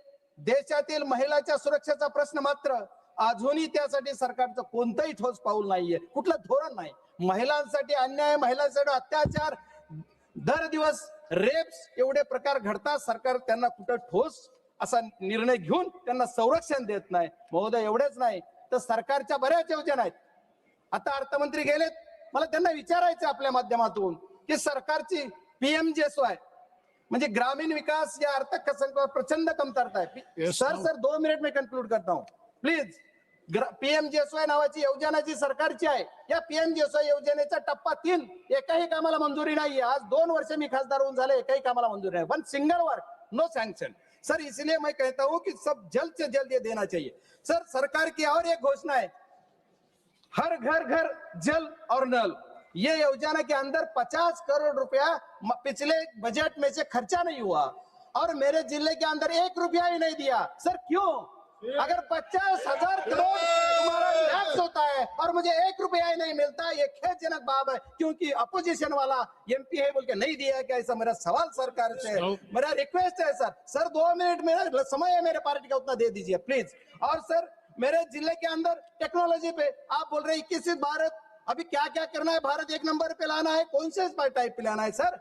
ये टेक्नोलॉजी के क्षेत्र में मेरे अर्थ संकल्प है, इसमें मेरा जो जिला है, जिले के अंदर sir 2 minute sir please 2 minute. मैं जो मेरे 400 गांव खेड़े हैं वहां अभी भी BSNL का टावर नहीं है और दूसरे कौन से के कंपनी का टावर नहीं. मैं सरकार से रिक्वेस्ट करूंगा कि मेरे जिले के अंदर वो देना चाहिए. रेल के बारे में बहुत जिक्र किया सर. रेल बुलेट ट्रेन ले लिया, बुलेट ट्रेन 1000 करोड़ 1 लाख करोड़ का बजट 2 लाख करोड़ कर दिया. क्यों? और मेरे इधर कुछ क्या किया है? हमारे महाराष्ट्र के अंदर खाली अर्बन के लिए सरकार चलती है, रूरल के लिए क्यों नहीं है? मेरे जिले के अंदर जो मेरा एक सेकंड, मेरे जिले के अंदर एक ही प्रोजेक्ट की मांग थी मेरी और सरकार से, अर्थमंत्री से मेरे रिक्वेस्ट है, मेरा जो धाराशिव से लेके बीड़ से लेकर संभाजीनगर का रेल मार्ग, इसी के लिए कुछ ना कुछ बजट की तरतूद होना चाहिए. और ये गरीब के किसान के बेटे के जो मतदार संघ है उसी के लिए अर्थमंत्री दे देंगे. सर लास्ट सर, ये अर्थसंकल्पात देशाच्या, मी लास्ट बोल रहा हूँ, शेवटी एवढंच म्हणेन की या अर्थसंकल्पात देशातील जनतेला पूर्णपणे निराश करणारा आहे. जुन्या घोषणाचे मिश्रण करून घाईघाईत तयार करण्यात आलेला आहे. अर्थसंकल्प आम्हाला या गोष्टीतून काहीच मिळणार नाही. मी माझ्या सर एक क्लब खाली एक सरकार के लिए. धन्यवाद अध्यक्ष महोदय. धन्यवाद अध्यक्ष महोदय. मैं आज आपका धन्यवाद देता हूं, आपने मुझे बजट पे बोलने का मौका दिया है. अध्यक्ष महोदय, तथ्यों के साथ खड़ा हुआ हूं, सुर्खियों के साथ नहीं. सरकार के अपने ऑडिट खाते, बजट, व्यक्तित्वों और संसदीय उत्तरों के साथ जब इन्हें एक साथ पढ़ा जाता है तो एक पैटर्न साफ दिखता है कि घोषणाएं आगे दौड़ती हैं, नतीजे पीछे रह जाते हैं और जवाबदेही सदे हुए शब्दों की ओट में गायब हो जाती है. अध्यक्ष महोदय, यूनियन बजट 2025-26 में आकर समाप्त होते होते हम सरकार ने फ्लैगशिप स्कीमें, बड़ी बड़ी हेडलाइंस एलोकेशन के जरिए बार बार बेचने की कोशिश करी. पिछले कितने बजटों को चेक करेंगे तो हर बार कुछ न कुछ बजट में नया आता है, पर कोई कंपैरेटिव उसका कोई चार्ट नए पार्लियामेंट में कभी पेश हो पाता है कि क्या स्कीमें लॉन्च हुई और उनका आज पब्लिक एट लार्ज में, फील्ड में उनका क्या इम्पैक्ट रहा है. लेकिन मैं आपको एक स्टार्टिंग शुरुआत करनी चाहूंगा PM पोषण स्कीम के साथ में. एक भारत सरकार की बेहतरीन प्रोग्राम ना, अच्छा है, पोषण को हम इंप्रूव करना चाहते हैं और अच्छा एक जिसका गवर्नमेंट ऑफ इंडिया के ऑफिशियल अगर आप डैशबोर्ड भी चेक करो तो 21-22 के अंदर इस प्रोजेक्ट के इस स्कीम के लिए जो बजट एस्टिमेट थे वो 11,500 करोड़ पे थे, जबकि एक्चुअल एक्सपेंडिचर 10,000 करोड़ के आसपास ही हुआ। फिर 23-24 में ये 11,600 करोड़ बढ़ा दिया गया, एक्चुअल एक्सपेंडिचर 8,400 करोड़ हुआ। 24-25 में 12,500 करोड़ कर दिया गया, एक्चुअल रिलीज 9,900 करोड़ हुआ। और 25-26 में बजट एस्टिमेट 12,500 करोड़ हुआ और एक्चुअल रिलीज 6,170 करोड़ पे हुआ। सर अध्यक्ष महोदय, मैं कहना चाहता हूं कि सरकार स्कीमों के साथ में जब बजट एस्टिमेट अनाउंस करती है, रिवाइज एस्टिमेट होते हैं मिड ऑफ द ईयर के अंदर, वहां आधा दम तोड़ जाता है और जब ये एक्चुअल में लागू होती हैं तो इनकी हालत और भी दयनीय हो जाती है। और ऐसा ये नहीं कि किसी एक स्कीम के साथ है, अनेकों स्कीम के साथ में है। आज की तारीख में भी जो हम डेटा देखते हैं NFHSA का जो डेटा देखेंगे तो हमारी कितनी ही बच्चियां आज की तारीख में हम स्कूलों के अंदर आयरन जिंक की टैबलेट्स दे रहे हैं, एनेमिक बच्चियां हैं। और PM पोषण प्रोग्राम की रियलिटी ये है कि गवर्नमेंट ऑफ इंडिया से बजट भी पूरा अपना स्पेंड नहीं हो पा रहा। ऐसे ही आप देखेंगे अनेकों स्कीमें। अभी स्कूल शिक्षा के बारे में बात करते हैं, समग्र शिक्षा एक अभियान चला, उसके अंदर 31,000 करोड़ पे 21-22 में सैंक्शन किए गए, 30,000 भी खर्च नहीं हुए। 23-24 में 37,400 करोड़ सैंक्शन हुए और वो पैसा आज तक खर्च नहीं हुआ। हालत ये है कि राजस्थान के अंदर हाई कोर्ट के ऊपर एक अपना राजस्थान गवर्नमेंट ने अपना वक्तव्य दिया है कि राजस्थान गवर्नमेंट के अंदर 56% ऑफ स्कूल्स के जो रूम्स हैं वो जर्जर हालत में हैं, अनयूजेबल हैं और मेजर रिपेयर्स मांगते हैं। राजस्थान के अंदर एक स्कूल के अंदर बिल्डिंग गिरने से 7 बच्चों की मृत्यु हुई। गवर्नमेंट ऑफ राजस्थान ने आनंद फानन के अंदर पूरे स्कूल का राजस्थान के स्कूल्स का डेटा कलेक्ट करवाया और डेटा कलेक्ट करने के बाद मालूम पड़ा कि स्कूल के अंदर 2,83,780 रूम तो ऐसे हैं जो जर्जर हालत में है और उनके पास में उनमें कमरों में बैठने की बच्चों की स्थिति नहीं है। और 2,19,000 ऐसे कमरे हैं जिनको मेजर रिपेयर वर्क्स चाहिए। और गवर्नमेंट और हाई कोर्ट ने साथ साथ में ये भी कहा और एक रिपोर्ट जो सामने आई कि गर्ल्स राजस्थान के स्कूलों में पानी कम इसलिए पीती हैं क्योंकि राजस्थान में वर्किंग टॉयलेट्स तक नहीं। और समग्र शिक्षा अभियान की हालत ये है कि उसके लिए बजट नहीं। मेरी कॉन्स्टिट्यूंसी अकेले में 1,600 से ऊपर कमरों की रिक्वायरमेंट है सर, पर गवर्नमेंट के पास में कहीं कोई पैसा नहीं। स्टेट सब्जेक्ट सेंट्रल सब्जेक्ट के ऊपर बात घूमती रह जाती है। ऐसे कितने स्कूल हैं सर, चूरू लोकसभा क्षेत्र से आता हूं, 50 डिग्री का टेम्परेचर टच करता है, आज भी बच्चे बाहर पेड़ के नीचे पढ़ने को मजबूर हैं। पर सरकार के पास में विकसित भारत का विजन के अंदर बच्चों के लिए कोई विजन नजर नहीं आता कि कैसे ये बच्चे पढ़ेंगे, कैसे ये बच्चों के स्कूल की प्रॉपर रूम्स मिलेंगी। ये हालत समग्र शिक्षा अभियान की है। अभी सरकार ने बहुत अच्छा एक नया अनाउंसमेंट किया है, हर बार अनाउंसमेंट होता है। अभी इस बार के बजट में AVGC कंटेंट क्रिएटर लैब्स खोली जाएंगी, animated visual effects gaming and comics की लैब्स खोली जाएंगी, 15,000 लैब्स खोली जाएंगी। बड़ी अच्छी उम्मीद है, पर कहां से इनकी हम ट्रेनर्स कहां से लेके आएंगे, ट्रेनर्स को हम स्किलिंग कैसे देंगे, कैसे इनके इक्विपमेंट्स आएंगे, कौन रख रखाव करेगा। अटल टिंकरिंग लैब्स खुली, आज उनका असेसमेंट कहीं हमारे पास में नहीं है। अनाउंसमेंट के बाद में अनाउंसमेंट है, पर कहीं भी ये चीज समझ में नहीं आता कि कैसे स्कूली शिक्षा के अंदर आगे बढ़े। सर राजस्थान के अंदर हालत तो ये है कि आज की तारीख में मेरी कॉन्स्टिट्यूंसी में 83% स्कूल्स में हम बच्चों को आर्ट्स पढ़ा रहे हैं, मात्र 17% ऑफ स्कूल्स गवर्नमेंट स्कूल्स में सिर्फ साइंस और कॉमर्स है। उन 17% स्कूलों में से 53% स्कूलों के पास में कोई वर्किंग लेबोरेटरीज नहीं है। कौन सा बच्चा डिजिटल एज की हम बात करते हैं, हम AI टेक्नोलॉजी की बात कर रहे हैं, कैसे बच्चे तैयार होंगे। शिक्षा के प्रति सरकार की इतनी जबरदस्त उदासीनता है जिसके बारे में जितना बोला जाए उतना कम। जवाहरलाल नेहरू जी ने इस देश के अंदर 1960s में एक स्कूल का कॉन्सेप्ट क्रिएट किया, केंद्रीय विद्यालय, नवोदय विद्यालय। इनकी सक्सेस रेट आज भी 95-97% से ऊपर जाती है। पर इस सरकार की उदासीनता के कारण आप देखो कि पिछले अभी ऑफिशियल डेटा के अनुसार केंद्रीय विद्यालय में और नवोदय विद्यालय में 12,000 से अधिक टेक्निकल पोस्ट वैकेंट पड़ी हुई हैं। बच्चों के एडमिशंस घटते जा रहे हैं, जहां 1,95,000 20-21 के अंदर बच्चे केवी में एडमिशन लेके बैठे हुए थे, आज वो फिगर घटते घटते हमारा 1,39,000 के ऊपर आ गया है। यही हालत हमारे नवोदय स्कूल्स की है। मेरा प्रधानमंत्री कौशल विकास योजना के बारे में बात करी, उनकी स्थिति क्या है? बिल्कुल खत्म होने की पोजीशन के ऊपर सेंटर्स आगे हैं। सिर्फ और सिर्फ न तो कोई एक डेटा के अनुसार 41% बच्चों को, ट्रेन बच्चों को गवर्नमेंट प्लेसमेंट दिला पाई, और प्लेसमेंट होने के बाद में इन बच्चों के साथ में आज की तारीख में सिर्फ ये सर्टिफिकेट डिस्ट्रीब्यूशन का एक प्रोग्राम रह गया है। अनेकों ऐसी समस्या, अभी पीएम इंटर्नशिप की बात कर लीजिए, तो पिछली बार बहुत हा हुल्ला के साथ में स्कीम लॉन्च करी गई और 10,831 करोड़ रुपए का बजट भी सैंक्शन किया गया, पर रिवाइज एस्टिमेट देखिए 526 करोड़, 10,000 की अनाउंसमेंट के बाद में 526 करोड़ रुपए का ही बजट सैंक्शन हुआ, और इस साल 4788 करोड़ रुपए की बात करी गई है। यही हालत एआई मिशन की है। 2000 का budget estimate, 800 crore revise estimate, इस बार फिर 1000 करोड़। तो शिक्षा के प्रति सरकार की उदासीनता, और मैं ये मानता हूं कि मैं सरकार से निवेदन भी करना चाहूंगा, वित्त मंत्री महोदय बैठी हुई हैं, मैम, स्कूल एजुकेशन में हमारे कॉन्स्टिट्यूएंसीज राजस्थान जैसे में बहुत समय बाद में एनरोलमेंट्स बहुत बड़े हैं, but we are lacking basic infrastructure, and the basic infrastructure needed to be funded by someone. As a मैं पार्लियामेंट्री अपनी कॉन्स्टिट्यूएंसी में घूम रहा हूं, तो एक इस डिमांड है स्कूल में रूम्स की। रूम्स लाए कहां से? 1800 रूम्स की रिक्वायरमेंट मेरी कॉन्स्टिट्यूएंसी में है, पर there is no way out. State के पास पैसा नहीं, सेंटर पे आते तो स्कीम नहीं। कुछ अलॉटमेंट्स होती हैं, I can't deny that, but the allotment has to be increased to a substantial number where the students can at least sit in the class. That is my point to you. I would like to address for the education. किसके बारे में?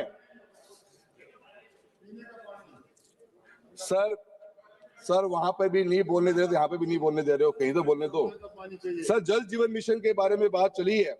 67,000 करोड़ रुपए का प्रस्ताव budget estimate में था हमारे B 25-26 के अंदर। रिवाइज एस्टिमेट 17,000 करोड़ रुपए को, इसका मतलब 50,000 करोड़ रुपए का हम जो बजट खर्च नहीं कर पाए, या बजट को हमने चेंज करने की कोशिश करी। हालत राजस्थान की ये है कि राजस्थान के अंदर आज भी पीने की पानी की व्यवस्था नहीं। आज मेरी कॉन्स्टिट्यूएंसी के अंदर भी, या राजस्थान में ऐसे कितने ही टेंडर्स हैं जो जल जीवन मिशन के ओपन तक नहीं हो पाए हैं। आज की तारीख में अवार्ड हुए वर्क 2021 के अंदर, और उनका डेविएशन आ गया 500 करोड़ के प्रोजेक्ट में 70 करोड़ रुपए का डेविएशन आ गया, और उस डेविएशन के अंदर आज सरकार के पास 2 साल से फाइल पड़ी हुई है, पर सरकार के पास 70 करोड़ रुपए नहीं है। अभी किसान हमारे रतनपुरा के धरने पे बैठे हुए थे, और उनको पीने के पानी की सरकार के पास में कोई सिस्टम नहीं। जल जीवन मिशन को बंद करने का काम कर दिया गया है। कहीं सरकार हाथ पे हाथ रख के बैठ गई है, पानी के लिए पैसा देने के पास सरकार के पास कोई विजन नहीं। और ऐसे प्रोजेक्ट्स हैं जहां पे अभी तक उन प्रोजेक्ट्स को सैंक्शनिंग करने के लिए फाइल 2 साल से ऑफिसर्स के पास पड़ी है। निशिकांत जी, आपसे निवेदन करेंगे कि आप भी बोलिए कि जल जीवन मिशन के प्रोजेक्ट को जो 21 से स्टार्ट हुए आज तक कंप्लीट नहीं हो पा रहे। मैं सरकार से प्रधानमंत्री ग्रामीण सड़क योजना की बात करता हूं। 19,000 करोड़ रुपए का सैंक्शन की थी, 11,000 रुपए बजट एस्टिमेट को रिवाइज करके